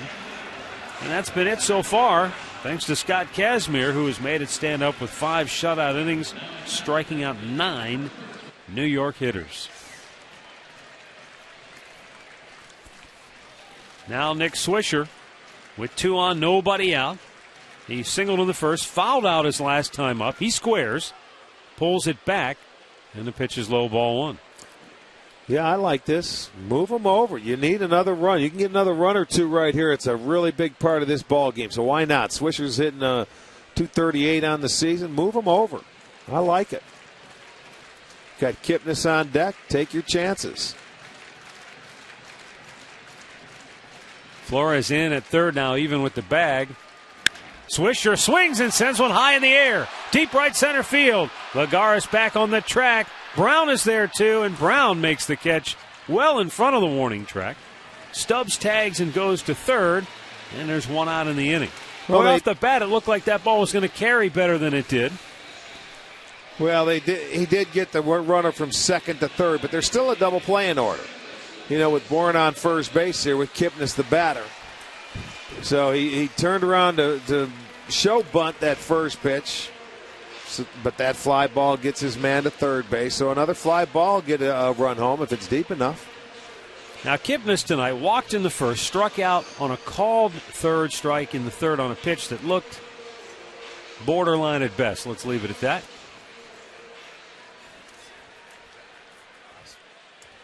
Now, if you're Bourne, is this a position where you want to try to steal a base? Well, why not? You've got Stubby on third. If you can and you can get a jump, go right ahead. Down in the dirt and almost to the backstop. Nice pick. Nicely done by Darno.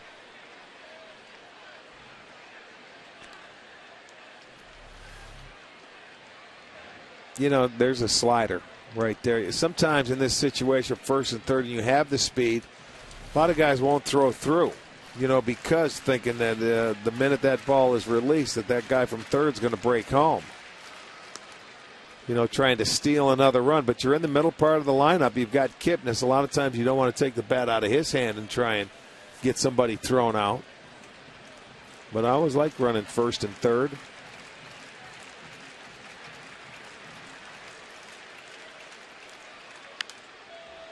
Out of play, 1 ball, 1 strike.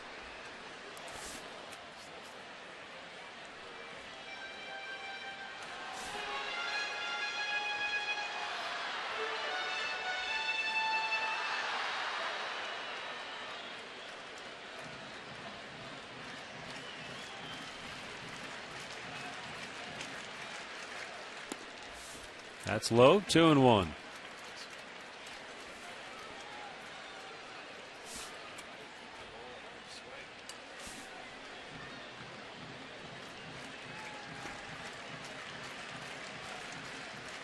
Zach Wheeler about to make his 80th pitch of the night.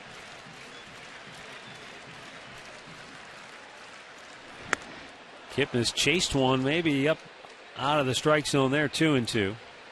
Tough one to lay off. I mean, when you're up around the letters and that ball's in the middle of the plate, that's a good one. You see it so well, but it's a tough one to get on top of, even if you're looking up there to hit a sacrifice fly, and that's exactly what Kipnis is doing.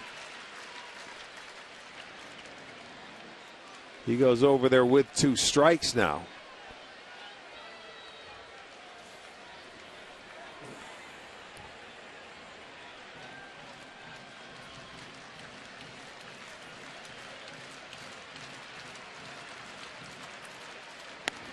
Strikes him out again. 2 down. Boy, Wheeler's been impressive. He handcuffed him right there. Well, how would you like to bring your dog out to Progressive Field? Well, you could do that Monday. The Indians' annual Puppy Palooza event. It'll take place, and all vaccinated pets can enjoy the Indians game against the Royals. Visit Indians.com/Puppy Palooza for tickets and all the details. That'll leave it up to Carlos Santana. Drove in a run with a sac fly in the first, walked in the third. He bats with first and third, 2 down here in the 5th. Indians with a 2-0 lead. Now he's going to go out and give the signs on what he's going to do. If Bourne should take off, whether they throw through or they do not.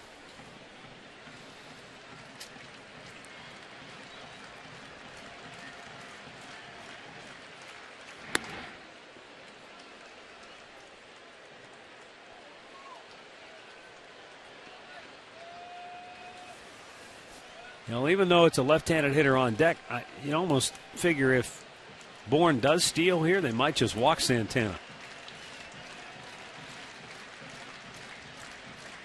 Well, even if he stays there, you can look at it like they have an open base. But he not drills any it longer. into center field. That'll score Stubbs.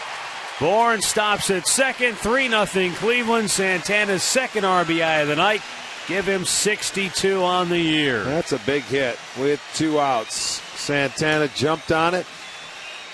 Nicely done. That adds on to that run now, or to the lead, to make it 3-0. A little two-seam fastball down and away. Santana shoots it right back up. Watch a nice short swing.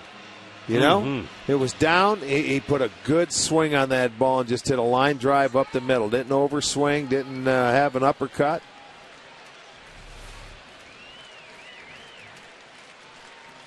Now Jason Kubel 0 for 2 on the night.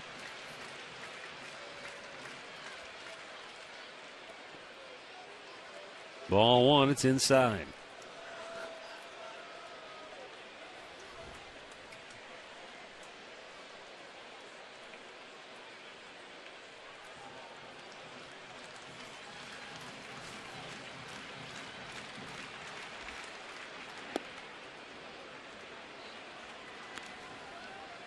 Doubled up on the curveball. He has a good curveball.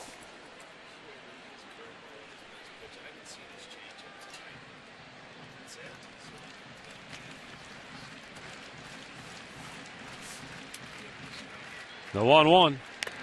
Fastball ripped right off the mask of d'Arnaud. And the count 1-2.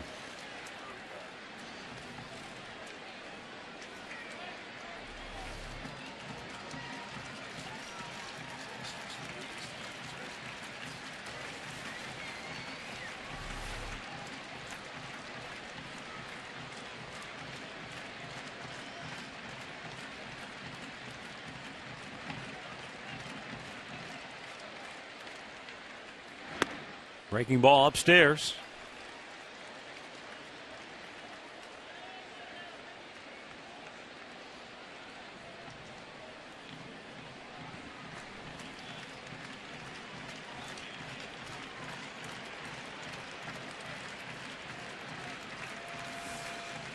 Two balls and 2 strikes with 2 down and 2 aboard here in the 5th. And a breaking ball hit in the air, let out of play. You were talking about his changeup. The story on MLB.com that I read said, his fastball and his curveball are pretty developed. The changeup isn't there yet, so right. How much he uses it, you're not going to see it as much, probably in a tight situation like this. His especially. curveball is better. Yeah. I'll tell you that. That's his good. He's been able to throw it first pitch for strikes. They feel like once he develops that changeup, then look out. This kid could really go. No, he's much more developed. That's absolutely correct. That fastball and curveball are his best. And he's been able to locate that fastball at times, too. Getting a big strikeout in this inning to get Kipnis inside with 2 strikes. He's tried the slider a little bit, and he's been inconsistent with it, and he's tried his changeup just a couple times. He's been inconsistent with it. So it's been the good fastball, curveball mix.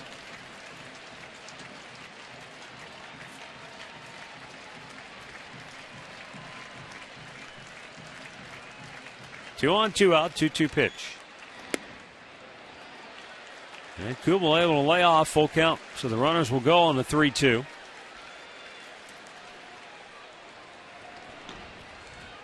Gonzalez Herman is loosening now for New York.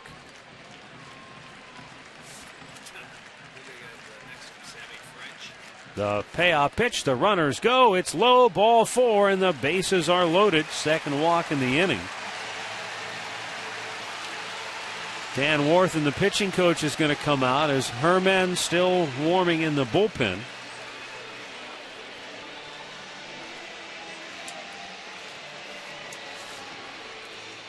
It's been a 28-pitch inning. Well, and he has 5 walks on the night. So the Indians with a chance to open this one wide open, man. Base hit here. Already with 1 2-out base hit. Santana picked up a run. Cabrera's going to get an opportunity.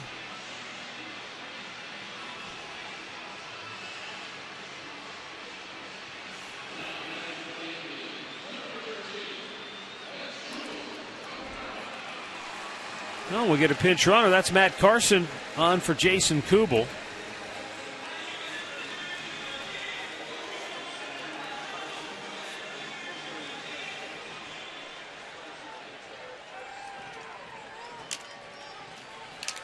So Terry Francona looking for a little speed at first with 2 down in the inning. If Asdrubal Cabrera can get a hold of one, he's 0 for 2 on the night and 0 for his last 14. In the air center field, back is Lagares. He's there. He'll make the catch. The inning is over. Tribe leaves them loaded, but they add a run. And after 5, it's the Indians 3, the Mets nothing.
Fox College Saturday returns tomorrow on Fox Sports 1 as 13th-ranked Oklahoma State battles Texas San Antonio, followed by Louisiana Lafayette taking on K-State, while West Virginia battles 16th-ranked Oklahoma. Then in the nightcap, Washington State looks to upset 25th-ranked USC.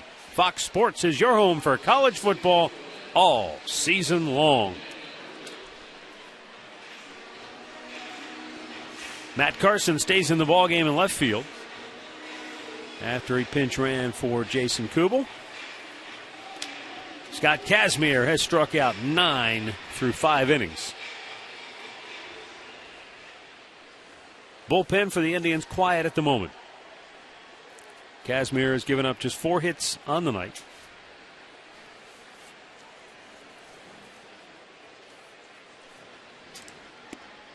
And a first pitch strike to Daniel Murphy.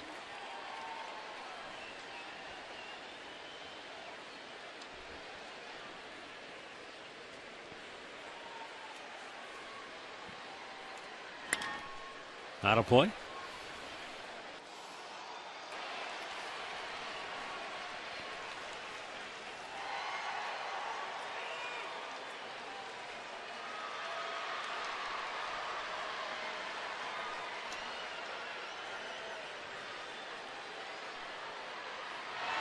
Upstairs, 1 ball, 2 strikes. Kazmir came out guns blazing.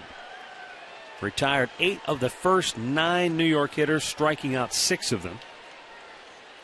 Second time through the lineup, he struck out 3.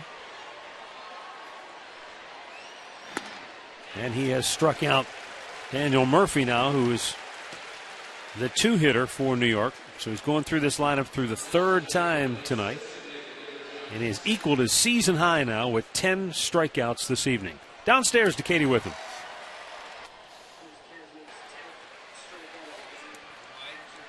Well, Tribe fans, if you're thinking about putting down a deposit on 2014 season tickets, do it now and you guarantee yourself playoff ticket priority for this year. You also get access to Tribe rewards and all those great benefits. Get the information now at Indians.com. Matt? Thanks, Katie. Swing and a miss by Josh Satin, who is 1 for 2 with a base hit and a strikeout.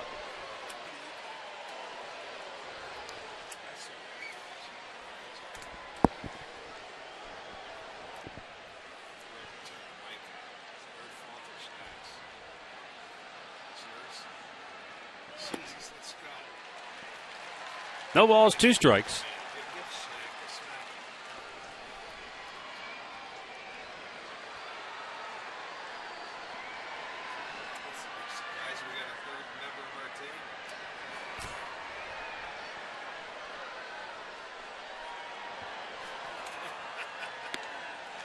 Kazmir continues to hum. A season high 11 strikeouts on the night. 2 down in the 6th. I mean, he just rearing back and letting it go. 2 off his career high. Fastball right there. He struck out 13 Oakland A's back on August 25th of 2007.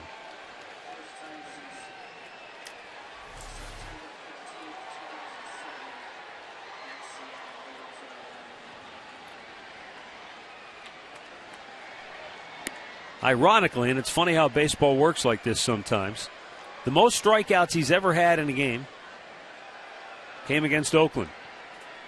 The most walks he's ever had in a game also came against Oakland. Completely different game. Because in that same game, no, it wasn't. On a completely separate incident against Oakland also, he's given up the most earned runs ever in his career. Well, it's all or nothing. Yeah, talk about both ends of the spectrum. He's just pumping fastballs right now and throwing them by these guys. And the fans are starting to really love it. As Kazmir is 1 strike away from whiffing the side here in the 6th. Oh, he blew it by him. Kazmir strikes out the side. A dozen Ks. A new season high for Kazmir. And the Indians lead it 3-0.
Indians with a 3-0 lead as we go to the bottom of the 6th inning. And New York with today's Cleveland Clinic call to the bullpen. Gonzalez Herman coming into the game now. He'll face the bottom third of the Indians order. Yan Gomes, Lonnie Chisenhall, Drew Stubbs due up. Herman has pitched in 21 games this year, 1 up, 2 down, a 4.44 ERA. Well, the rookie Wheeler went 5 innings, 5 hits, 3 runs, 2 earned. He walked 5, struck out 3. And they had the 1 single, and that was the 2-out Santana single that drove in the run. Other than that, it was a couple of sacrifice flies. So Herman coming on to face Gomes.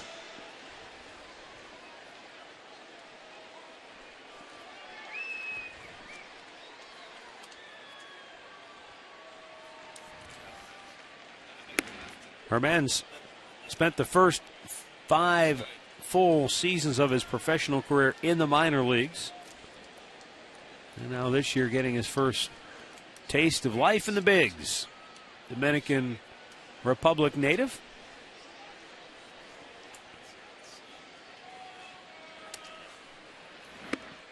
He threw it by Yan Gomes. 1-1 to count.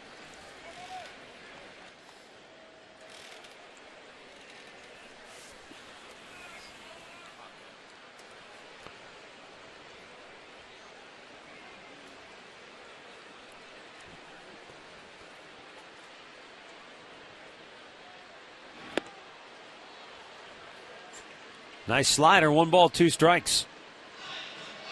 Good separation from 93 with the fastball to 83 with that off-speed pitch.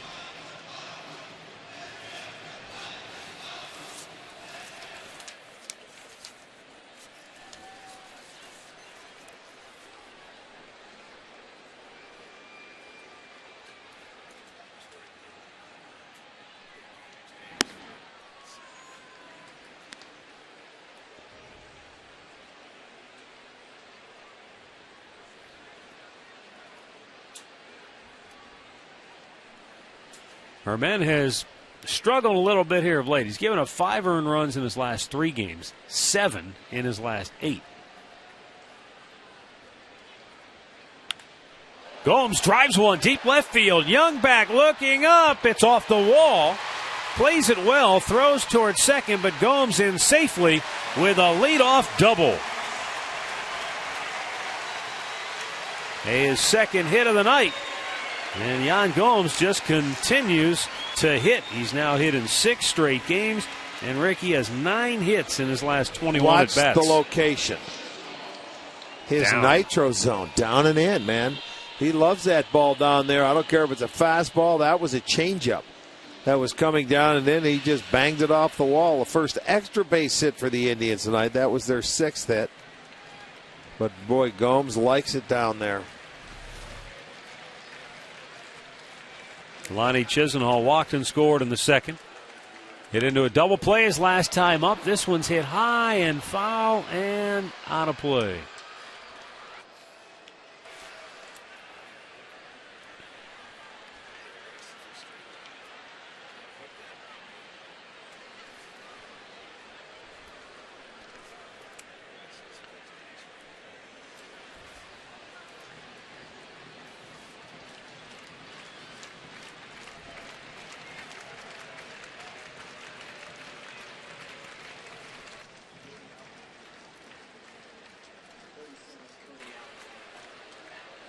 Lonnie Chisenhall chased one in the dirt, and it's 0-2.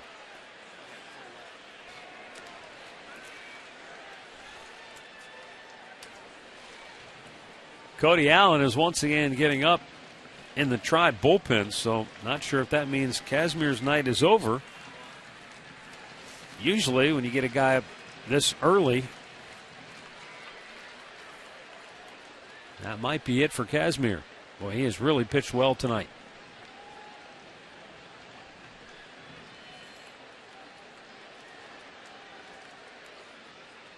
Chisenhall drives one left or deep right field. Brown is back on the track at the wall. He can't make the play. Gomes coming around third. They're going to wave him home. Here's the throw. It's going to third.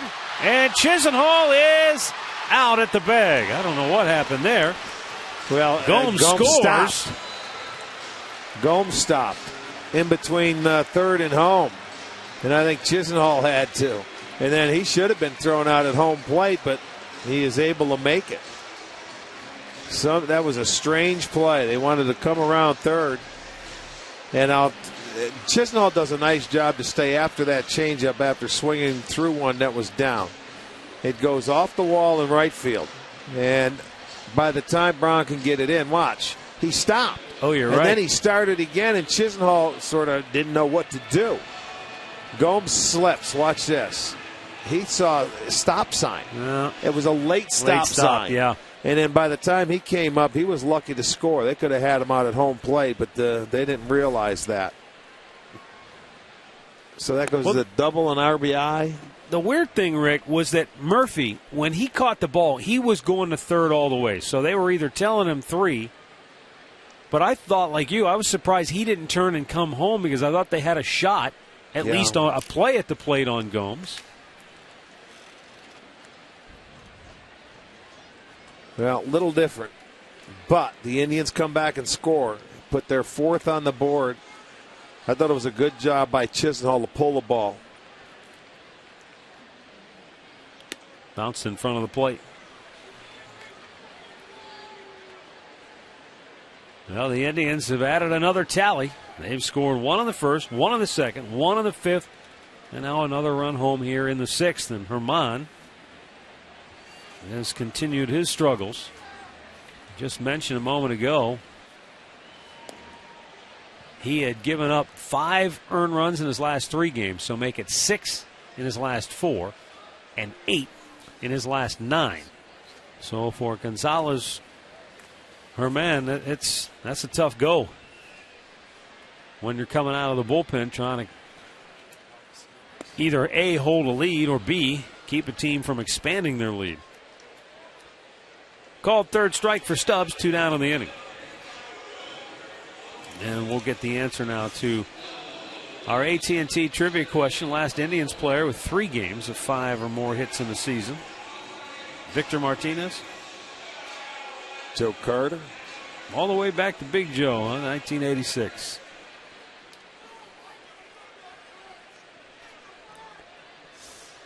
Top of the order, Michael Bourne. He singled and scored in the first, drove in a run in the second with a sac fly, walked in the 5th.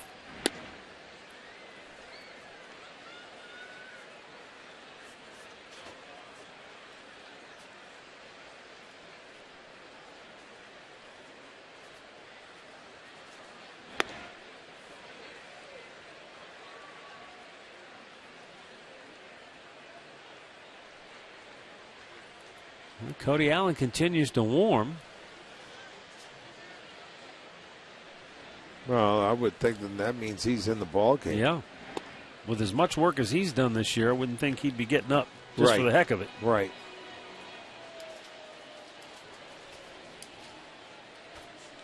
Chicken Al getting loose.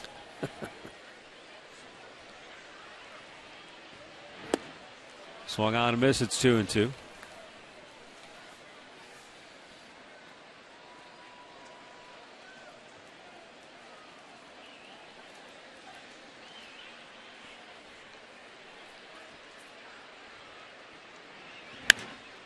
Herman delivers, and Bourne pops it to left.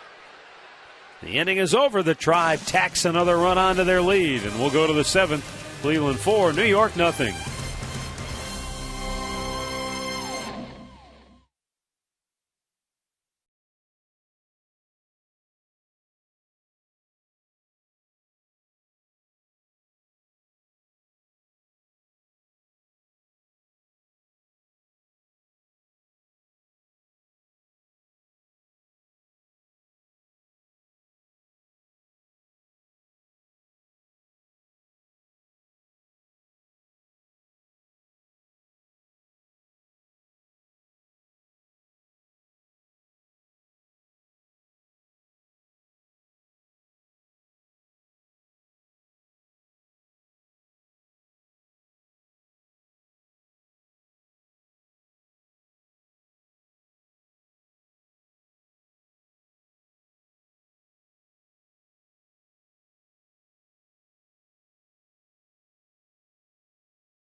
locations in Northeast Ohio.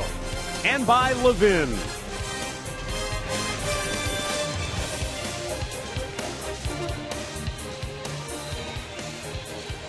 There's a look in at Progressive Field on this fine Friday evening from our Panini Cam, brought to you by Panini's Bar and Grill. The Indians have a 4-0 lead. It will be Lucas Duda, Justin Turner, and Juan Lagares. Here in the 7th for the New York Mets, Scott Kazmir, his night is over after 6 4-hit shutout innings, striking out a season-high 12, one shy of his career best. Cody Allen enters the game now for the 65th time this year. 5-1, 2.35 ERA. Yeah, he's had a nice year. Last time he was out, he had both the fastball and the curveball working. He was very good. And tonight, so was Scott Kazmir. He was fun to watch. That first time through the lineup, he struck out 6 out of 9. 16 0-2 1-2 counts out of 22 hitters he faced. So how good was that tonight? Outstanding. Yeah, I mean, he was ahead. He made it look easy. He attacked. Made it look easy tonight. He really did. You hit 12 swinging strikeouts. Not one of them is a called third. Well, I'm trying to think of the hardest ball it was hit off him, because the broken bat single over the head of Chisholm. The one that he caught was the hardest one to hit. Right. The hardest hit ball was off Duda's bat. Was it 99 miles an hour? Yeah. Right? He was leading off the second inning. Hit the hardest ball of the night, and Scotty K made the play.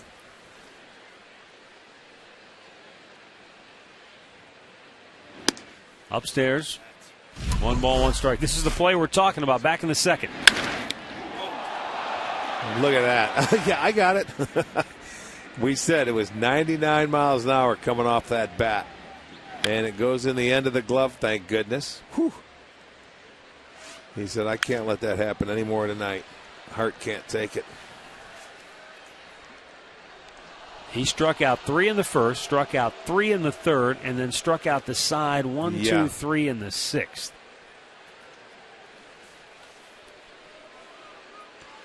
Started strong, finished even stronger. But still 3 innings to go now for this Tribe bullpen. In the air, shallow left. In comes Matt Carson to make the grab, 1 away. As promised earlier, it's Miller time, brought to you by Miller Lite. Let's just sit back and enjoy the swings and misses.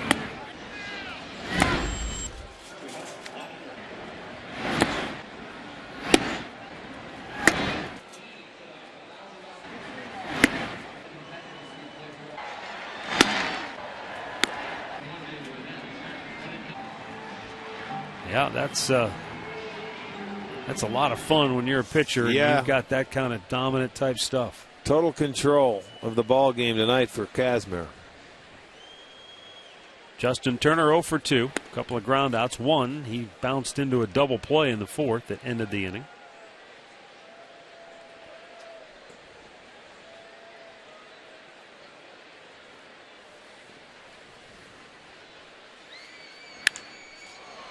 Drives this one to deep center. Bourne running out of room. See you later. Whoa. He crushed that thing. Turner's first home run of the year. Well, I'll tell you what, that wasn't a cheapie either. That thing went over the trees. Straight away center. Wow. Yeah. A loud one. So the Mets are on the board. Turner just smoked. Oh, that fastball right there out over the plate, belled high. And I mean, he gave it a ride. He got it all.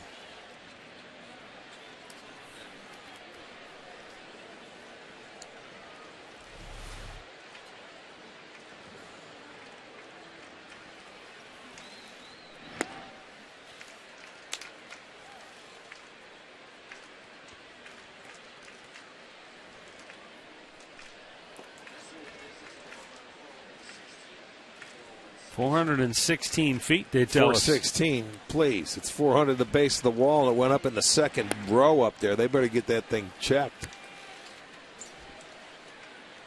I believe maybe 430, maybe 440.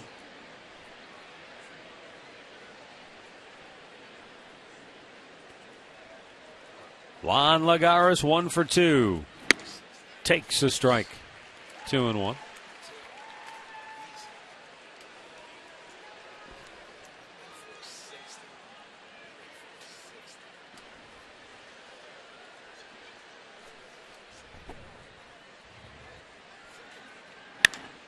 It's hit pretty well to right field. Stubbs racing back over his head.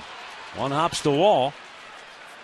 Lagares into second base with a one-out double. So a homer and now a well-struck double.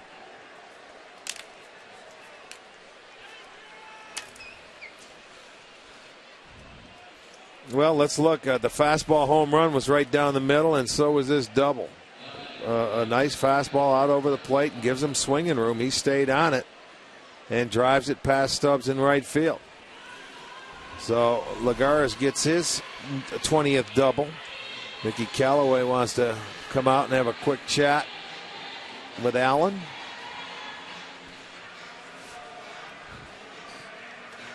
While they talk it over, let's go back to the Hyundai Studios for an in-game update with Al Pawlowski.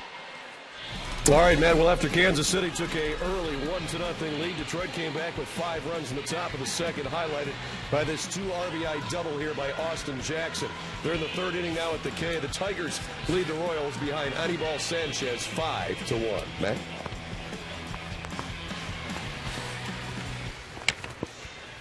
The Indians aren't getting any help with regards to the other wild card games tonight. New York is pounding Boston. And Baltimore is beating Chicago. Baltimore, you mean? Over Chicago? What did I say? Boston. Boston's. You're all good. Baltimore's over Chicago. Tampa Bay is in action later tonight in Seattle.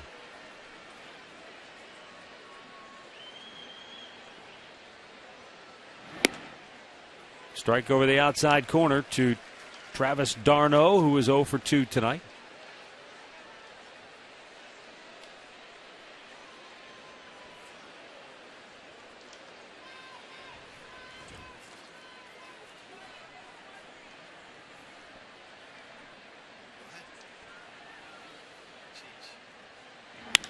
In the air right field, Stubbs is there.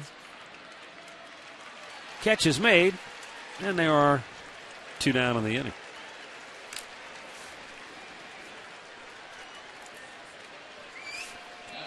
Stubbs on that throw to Cabrera nearly took the head off of Juan Lagares. I mean, that's where Cabrera was lined up, but if you notice, Lagares had to duck. Stubbs threw a BB right to Cabrera. That will bring up Wilmer Flores, who is 0 for 2. He has struck out twice on the night.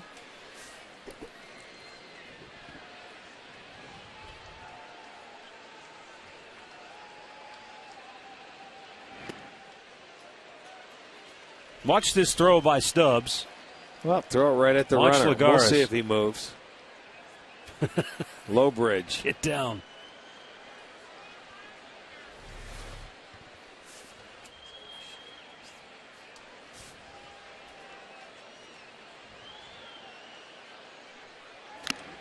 Upstairs, that was letter high. 1-1.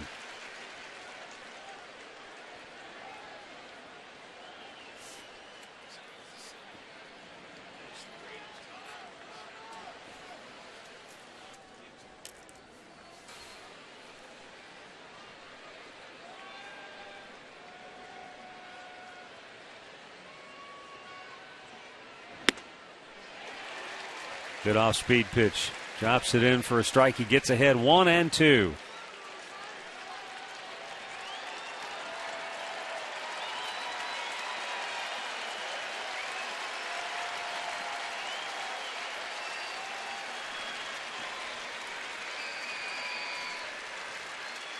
Cody Allen lets it rip.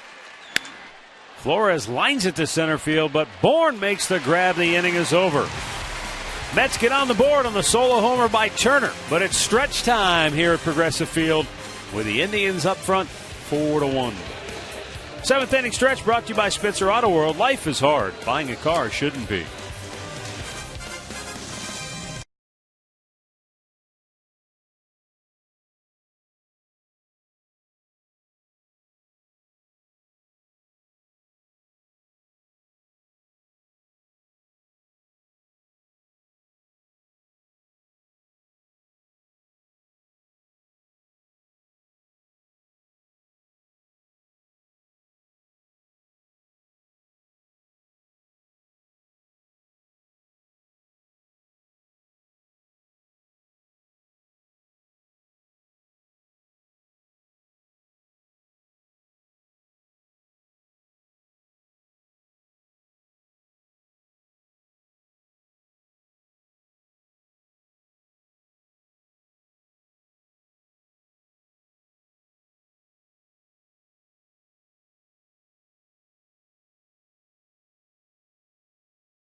4-1.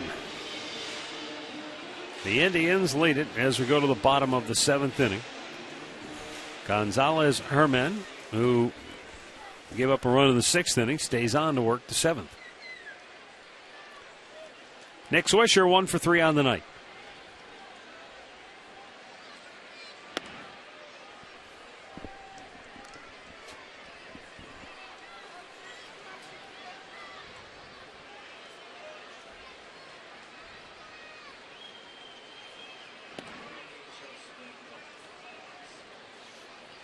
One and one to count here on Swisher.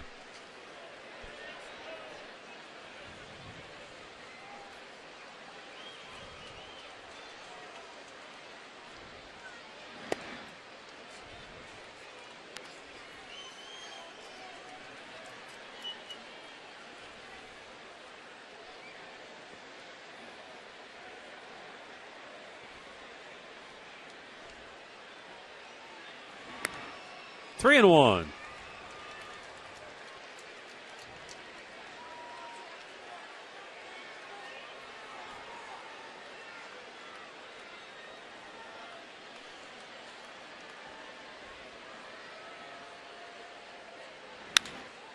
Hard hit ground ball, but with the shift on, Murphy from the outfield grass able to throw him out one away.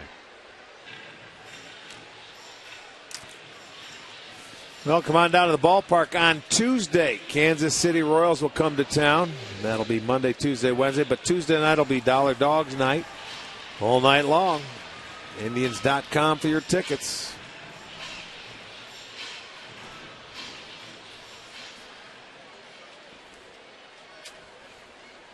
Our Mike Pacta did some digging around and found that Scott Kazmir's performance tonight has some historical footnotes to it. The last time an Indians pitcher struck out 10, didn't walk a batter, and did not give up a run was 1968. No kidding. When it happened twice. Louis Tiant and Stan Williams. The year of the pitcher. Stan Williams struck out a dozen in his performance. Louis Tiant, El Tiante fan 19. They were both extra inning games. And back then, you might pitch 10 or 11 innings if you were a starter. I was wondering how many did Tiant pitch if he had 19 punch-outs. Holy smokes. Maybe Mike can let us know. I wonder how many innings he did pitch. Figure if he pitched. That's a heck of a 19 punch-outs. He beat the Twins 1-0 in that game. Wow. Struck out 19. Yeah, imagine striking out 19, no walks. The fact that anybody got on base, period, is almost freakish.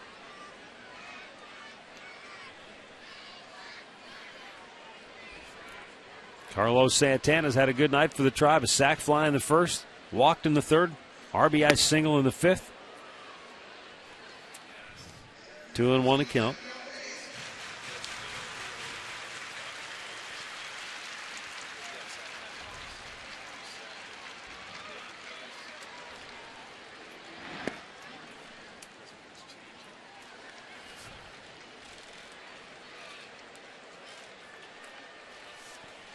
Matt Carson would be next.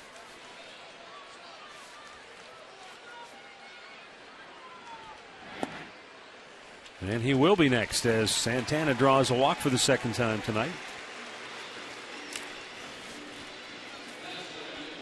Tomorrow at noon, Southeast Louisiana heads into Fort Worth to take on the Horned Frogs of TCU. Then after the Indians game, Mount Union hosts Franklin from Alliance with Joe Tate on the call. It all kicks off at noon tomorrow right here on Sports Time Ohio.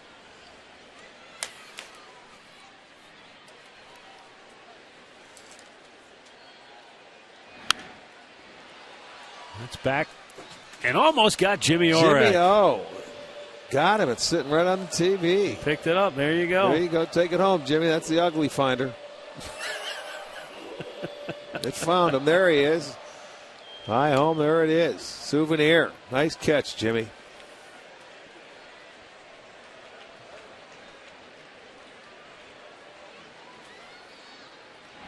Carson a swing and a miss. It's 0-2.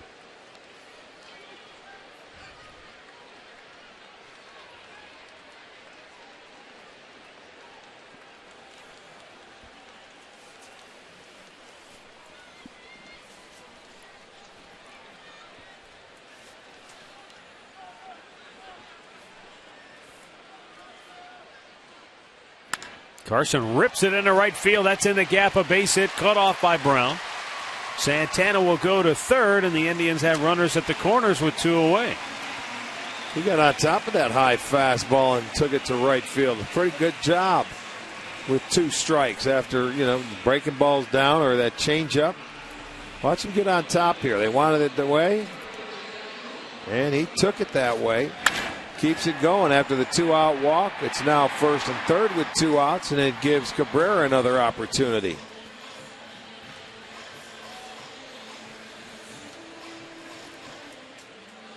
Asdrubal is 0 for 3 tonight. He is fouled out, grounded out, fly to center.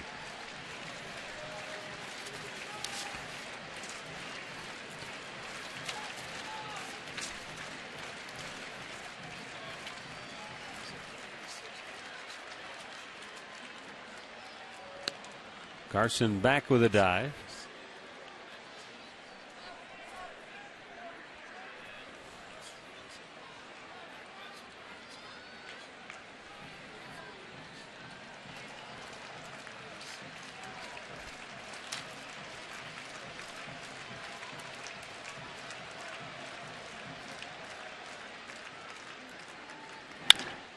Bounce towards second base. Murphy will throw him out. The inning is over. Tribe strands a pair. We go to the 8th. Cleveland 4, New York 1.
The Cleveland Indians and may not be reproduced or retransmitted in any form, and the accounts and descriptions of this game may not be disseminated without the express written consent of the Cleveland Indians.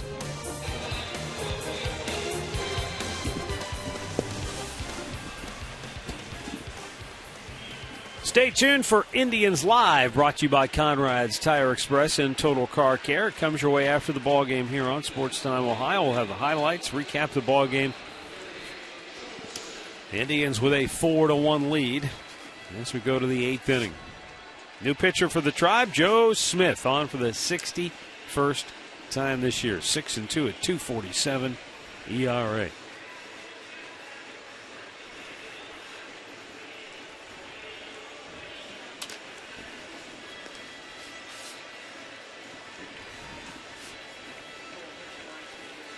Cody Allen went an inning and gave up a couple of hits, a run. That home run coming on the solo home run. That's how the Mets got on the board.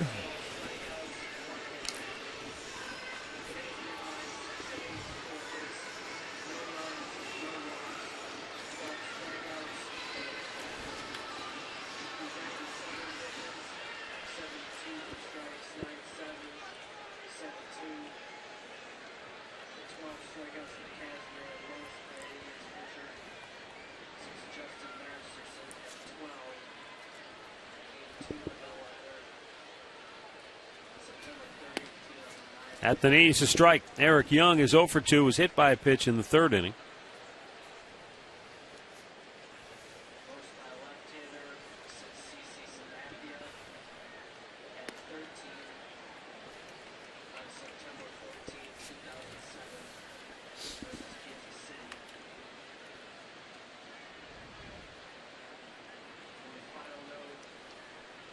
One pitch. Little tapper by Smith. Kipnis will have to go to the bare hand. He can't come up with it. And then Eric Young Jr. aboard with an infield hit. Well, anytime you have a guy with speed like Young has, once that ball gets past the pitcher, as a defender, you know you've got to go ahead and make a barehanded play. That's your only chance coming in, and that just makes it a little tougher for you. Hit him in the palm of the hand high. Yeah. Up around the wrist. He just couldn't get it cleanly. But that's a do-or-die play, and it's an awfully tough play. But it'll go as a base hit now for Young. Daniel Murphy 1 for 3 on the night.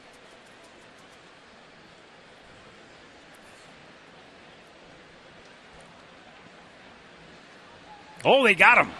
Young was already making a move towards second base. They'll run him back. Cabrera fakes him, and then he's got him. Nicely done. 1 away. Well, you can't get picked off there. You're down 3 runs, 8th inning. Your outs are at a premium, and you just give one away. You went from 6 outs to 5 on a guy that was picked off. That is a no-no. It looked like he was going to go and I don't know why. Like you said, I don't know why. Down 3 runs. When you go, you have to make sure he goes home. You can't get picked off. They now are down to 5 outs because he's picked off. At least if he's on, you get one more guy on base. That brings a tying run to the plate. Yeah, that's big for Joe Smith. A little bit outside, 1-0.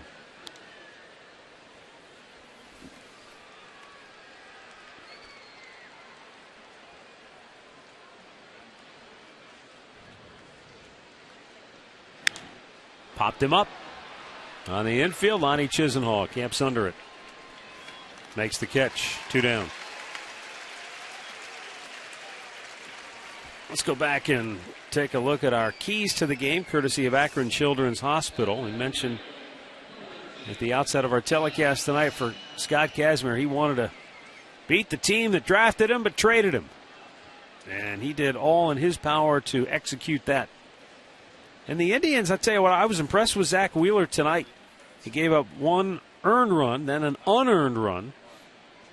But he had pretty good fastball and a pretty good curveball. The Indians scratched out another run against him in the 5th inning.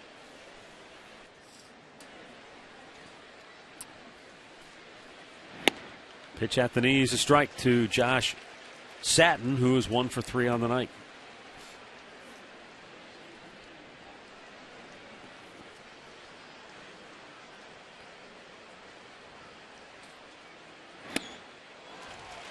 And the count quickly, 0-2. Joe Smith spent his off day yesterday along with his teammate Drew Stubbs, and you and me and Mike Hargrove and a host of others, helping Jimmy Hanlon with his charity golf tournament yesterday at Stonewater Golf Club. Beautiful day, nice event. Very well done.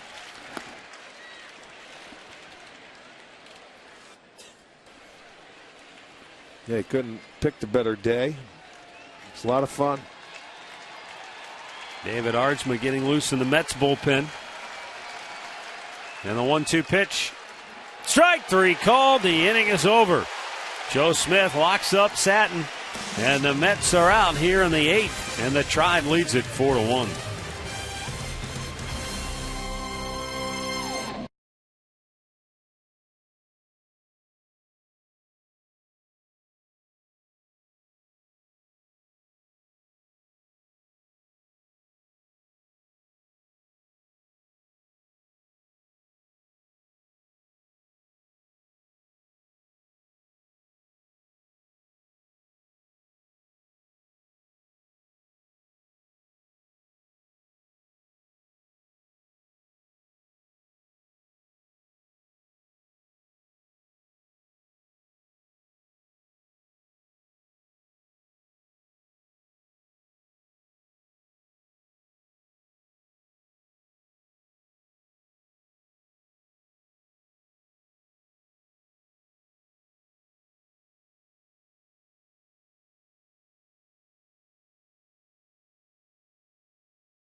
Bottom of the 8th inning here at Progressive Field. And the New York Mets will go back to their bullpen. Third pitcher of the night is David Aardsma. Right-hander on for the 34th time this year. He's 2-2 with a 4.45 ERA. Let's look at the numbers of Aardsma. I'd like to send out some birthday wishes tonight. Timothy Gogan is turning 30. Big Tribe fan. Steve Turkish is turning 59. Happy birthday to you both. And Paul and Stella Correco of Beechwood celebrating their 66th wedding anniversary.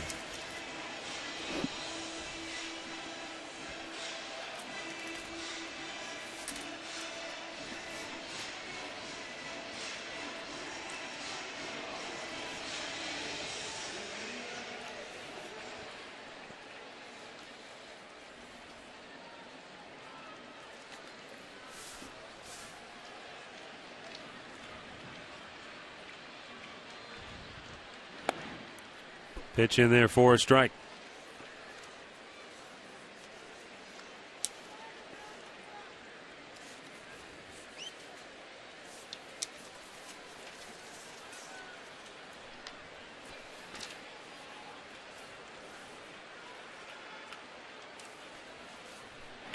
We've seen David Aardsma in the past from when he was pitching with the Seattle Mariners.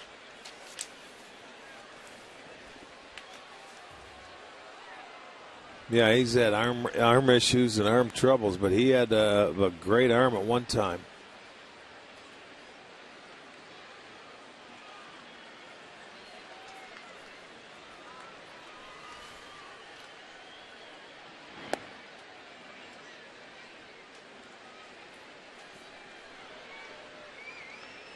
One ball, two strikes.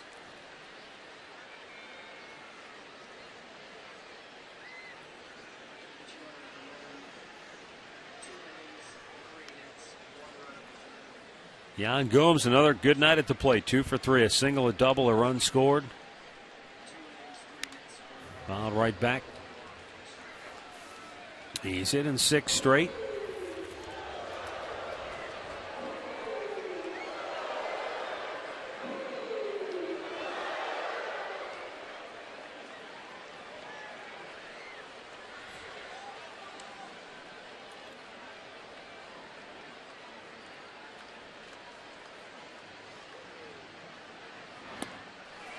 Chased a breaking ball that time. One away here in the bottom of the 8th.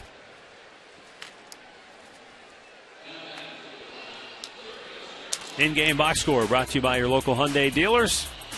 Bourne and Santana got the Indians on the board early with the sac flies.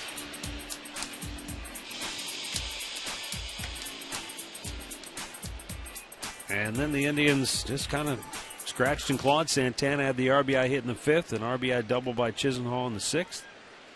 And Scott Kazmir with a great start. 6 shutout innings.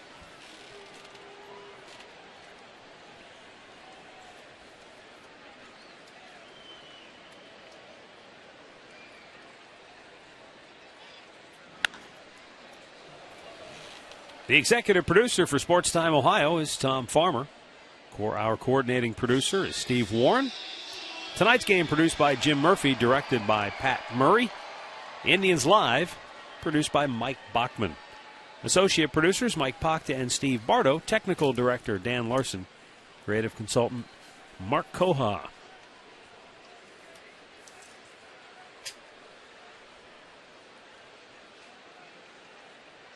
The 0-2 to Lonnie Chisenhall upstairs. Just a bit up.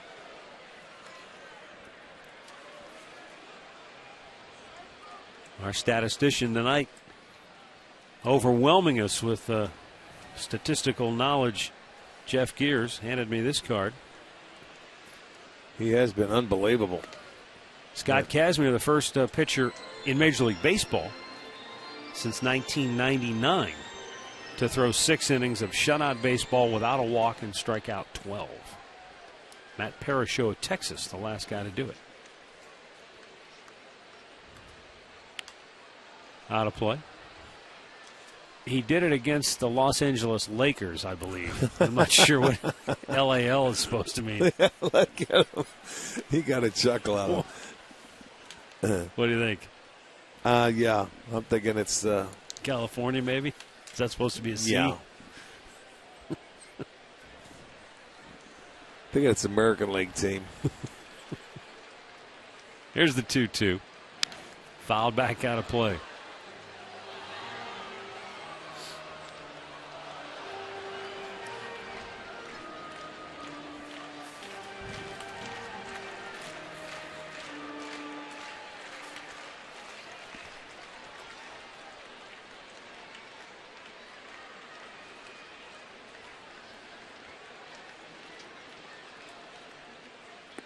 Downstairs, full count.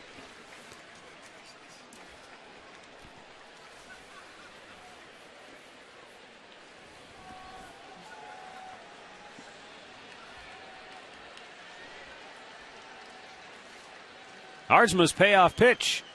Chisenhall fouls it right back.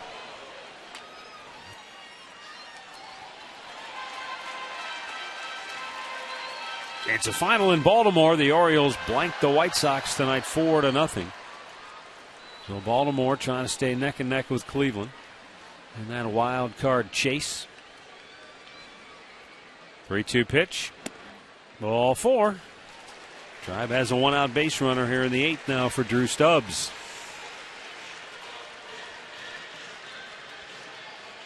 Scott Feldman with a complete game shutout for Baltimore. Tampa Bay, that's the team everybody's chasing, really, for that second wild card spot. They'll be in Seattle later tonight. Indians hoping for a little help maybe from Boston, but the Yankees still lead the Red Sox 8-4. We'll get a pinch runner now for Chisenhall.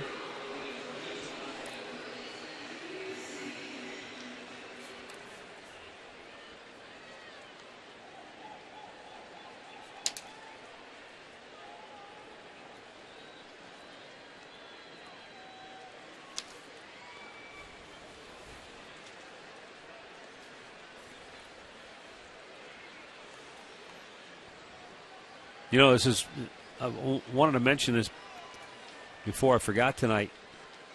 You know, we've talked about it. It's been written about. The Indians, what's left on their schedule, the winning percentage of the teams that they have left, below 500. Right. So certainly on paper, that's encouraging. But last night, Houston, which has won 47 and lost 93, beat Oakland. So you can look at the numbers and look at the records and say A should beat B. But not always the case. No, it isn't. I mean, Oakland, I think it beat Houston the first 10 or 11 games they played this year. And then, you know, eventually some major league teams are going to turn it around. They'll beat you, especially if they're in your division. Stubbs rips it to left field. All the way to the fence. Ramirez flying around second. He's coming around third, and Mills will stop him there. And a good idea because they got it a perfect throw to the cutoff man. But now the Indians have runners at second and third looking to add to a 4-1 advantage here in the 8th. Stubbs hit it hard, his second hit of the night. Terry Collins going to go back to his bullpen here. He drilled that ball. That was middle in, coming inside, and he drilled it down into the corner. So Stubbs with his second hit of the night, his 20th double, sets the table for some more runs for the Indians to increase their lead in this 4-1 ball game. A left-hander will be coming on for the Mets when we come back.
4-1, the Indians lead it. And the Tribe threatening to add to that lead with runners at second and third and one out in this 8th inning. Left-handed hitting Michael Bourne coming up. So the Mets go to left-hander Tim Burdack. He's coming out of the Mets bullpen. He has spent the entire year in the minor leagues. He's only pitched, what is this? Yeah, second game. Yeah, second game. He's coming off surgery. He had it last September.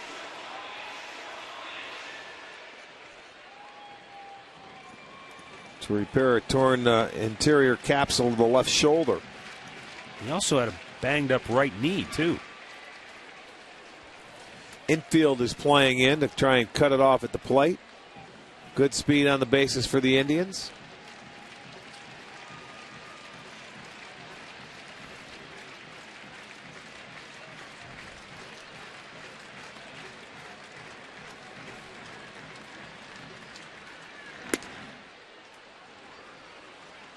I'm not sure, but I think that might be the same surgery, or at least the same type of surgery, that anterior capsule that the Johan Santana had. And that's, from what I understand, pretty major stuff. Missed outside, 3-0. Well, as you and I know, though, being around baseball, it's one thing they've done wonders with the elbow surgery. The shoulder Right. is still, there's a lot of moving parts and a lot of mystery to it. So many different muscles and things going into it. All he four. comes out, and the lefty does not do his job. He'll walk him loaded. And they're loaded for Nick Swisher with one out here in the 8th.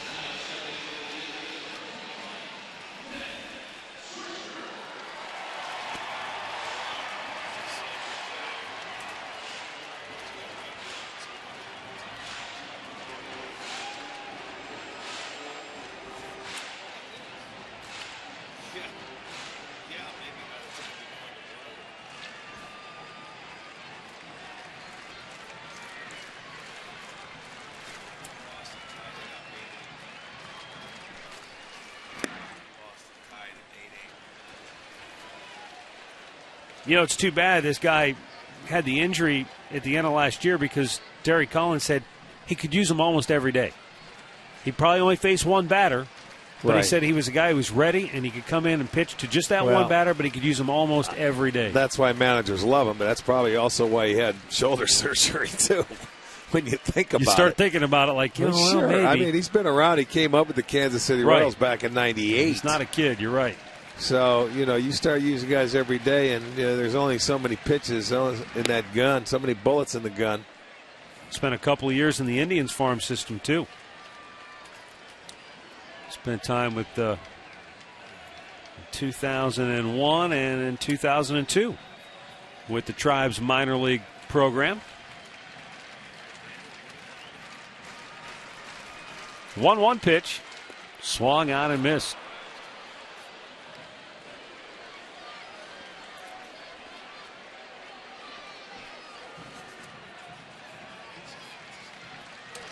Jose Ramirez, the runner at third. Drew Stubbs at second. Michael Bourne at first.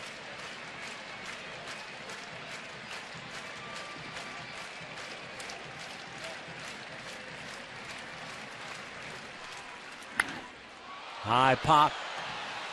And that's going to be out of play. Rick says here Mike Napoli hit a grand slam in the 7th inning, scoring Shane Victorino, Carp, and Pedroia to tie the game at 8 In against New York? the Yankees. Okay. Well, the Yankees did the same thing to the Red Sox last night, except they took the lead, and the Yankees blew it in the 9th. So they're at it again, a Red Sox-Yankees matchup here in September. Swisher gets on it, but hits it foul.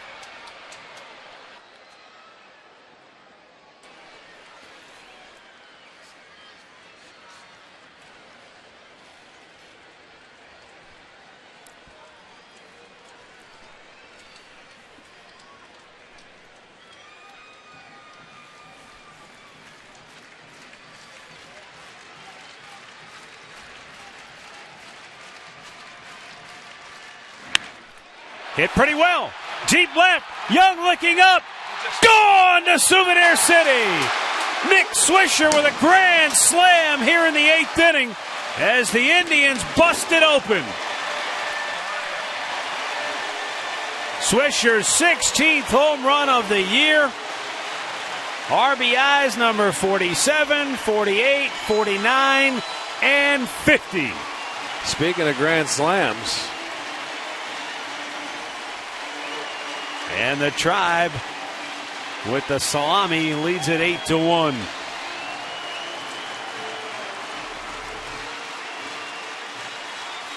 No doubt there. He gave him a little swinging room. The ball was down for him. He elevated it. Somebody has a souvenir out in the bleachers.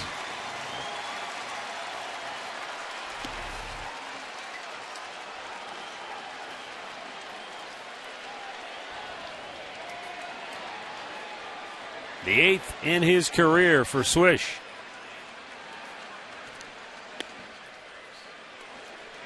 Two of those runs charged to David Aardsma. 2 charged to Burdick. 8-1 Cleveland.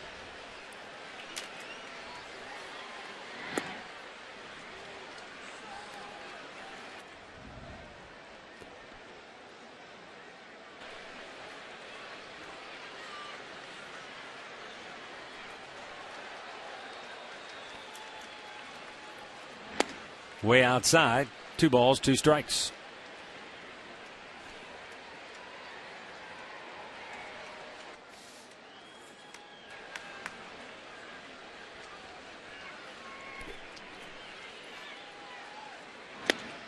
And strike 3 called, 2 down.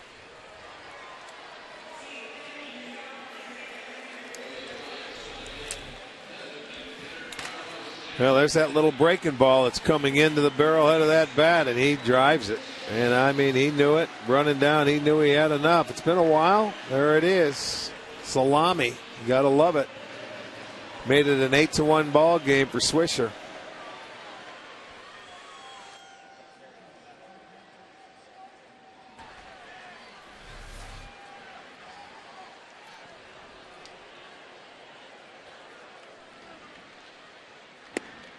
Fastball strike to Carlos Santana. Carlos, an RBI single, a sac fly, and a couple of walks tonight.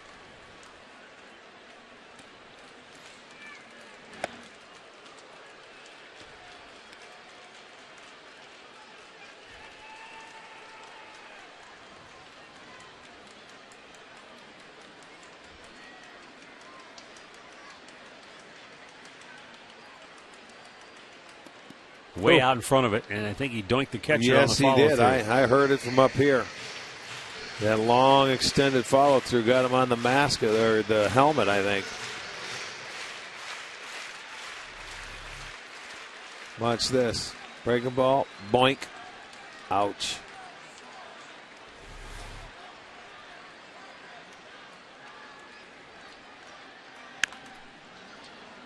Again. He got him again, didn't he? Look at Carlos. That's all right, man. You better move back about 3 feet.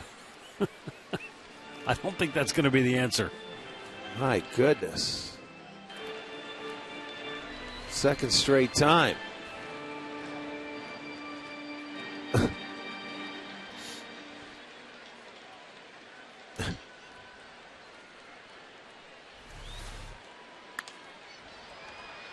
Did you see him move out of the way that time on the backswing? Oh, what a grab by the young fan. He actually outplayed Duda for the ball. He was in play, too, when he caught that. At least it looked like that from my vantage point. He wanted it more. Well, he got it. He had a pretty nice first baseman's glove, too, to catch it to. Duda quits. Doesn't go over there. From that angle, it's hard to tell. It looks like it might have been in the stands from that angle. Nice play, though.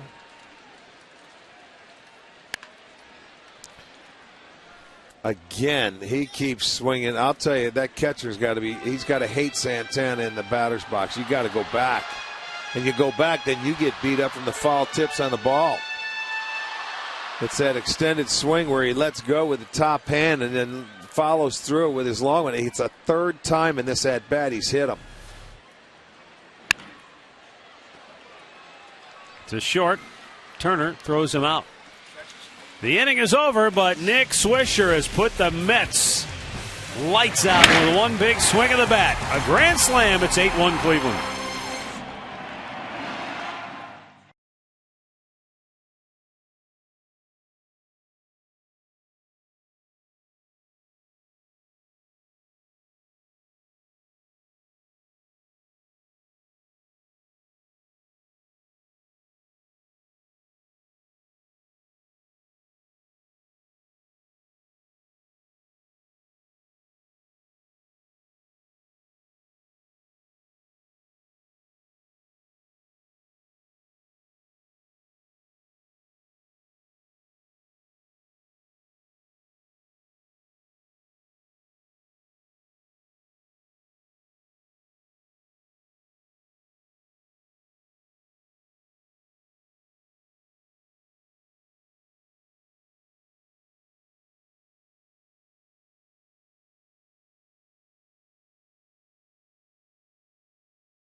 Stay tuned for Indians Live. Brought to you by Conrad's Tire Express and Total Car Care. It comes your way next here on Sports Time Ohio. Changes to tell you about now for the Tribe.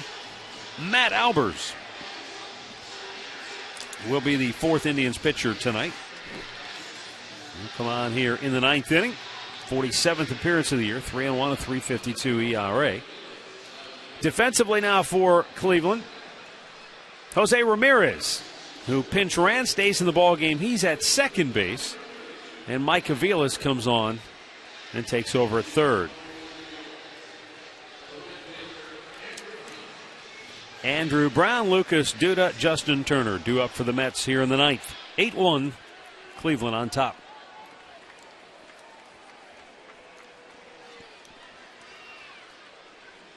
Fastball in there for strike one.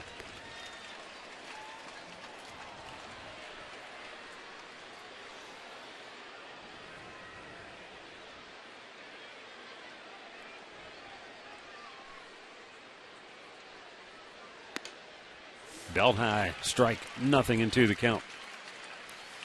Detroit has pounded out 15 hits. They lead Kansas City 10-1 in the fifth inning at Kauffman Stadium.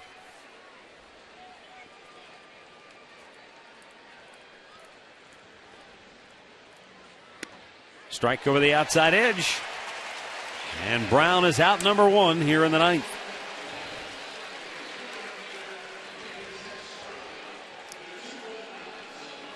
Fourteen strikeouts for Indians pitching here tonight.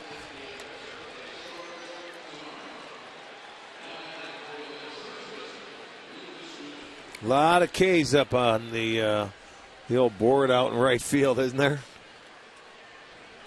A dozen authored by Scott Kazmir, his season high.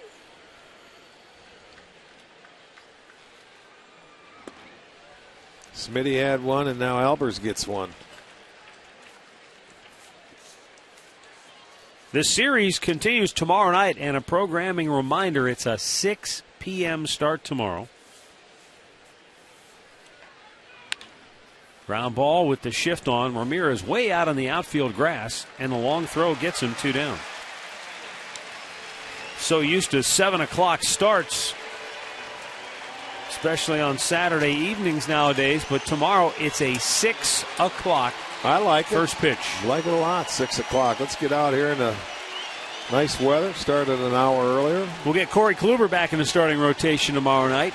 Looking forward to that. Kluber will go up against left-hander Jonathan Neese. And again, 6 o'clock start time, especially if you're coming down here to the yard. We'll have it for you as well on Sports Time Ohio.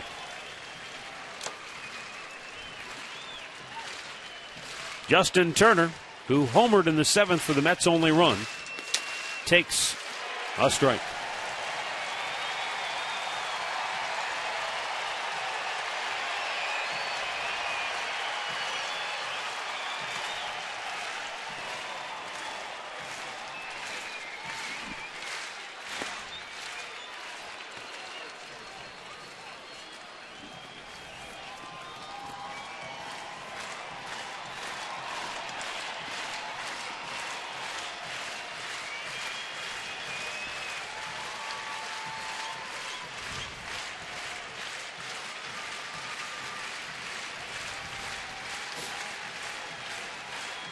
Turner steps away.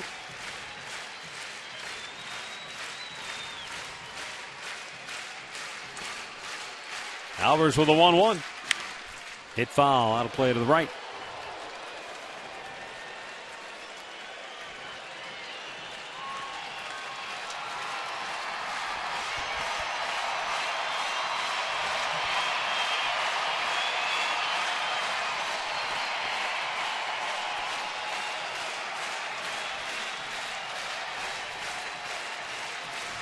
Turner awaits the 1-2 pitch.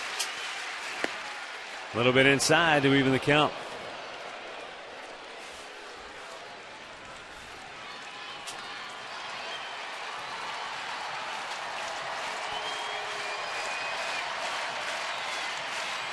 Everybody up here at Progressive Field as the Indians closing in on their 75th win of the year. The 2-2. Swung out and missed. He struck him out. Albers finishes it off with the Indians' 15th strikeout of the night. And they pound the Mets here in the series opener by a final score of 8-1. That gets the Indians back to 10 games over the 500 mark at 75-65. Mets drop to 63-76. The winner is Scott Kazmir. He goes to 8-7. The loser is Zach Wheeler, who drops to 7-4. Well, I will say this: Scott Kazmir was ready for this ball game. He came out with blazing. When you think about it, because he had strikeouts in 3 different innings, struck out the side in 3 different innings. Yeah, he was fun to watch here tonight, and that leads us to our KeyBank key play of the game. He was. It was all about Scotty K tonight. You go in the first inning, he had 3 strikeouts. You go back into the fourth inning, he had 3 strikeouts. He was dynamite tonight. He had a good slider, a nice changeup, and he was moving his fastball around all over the place. So, I mean, a lot of swings and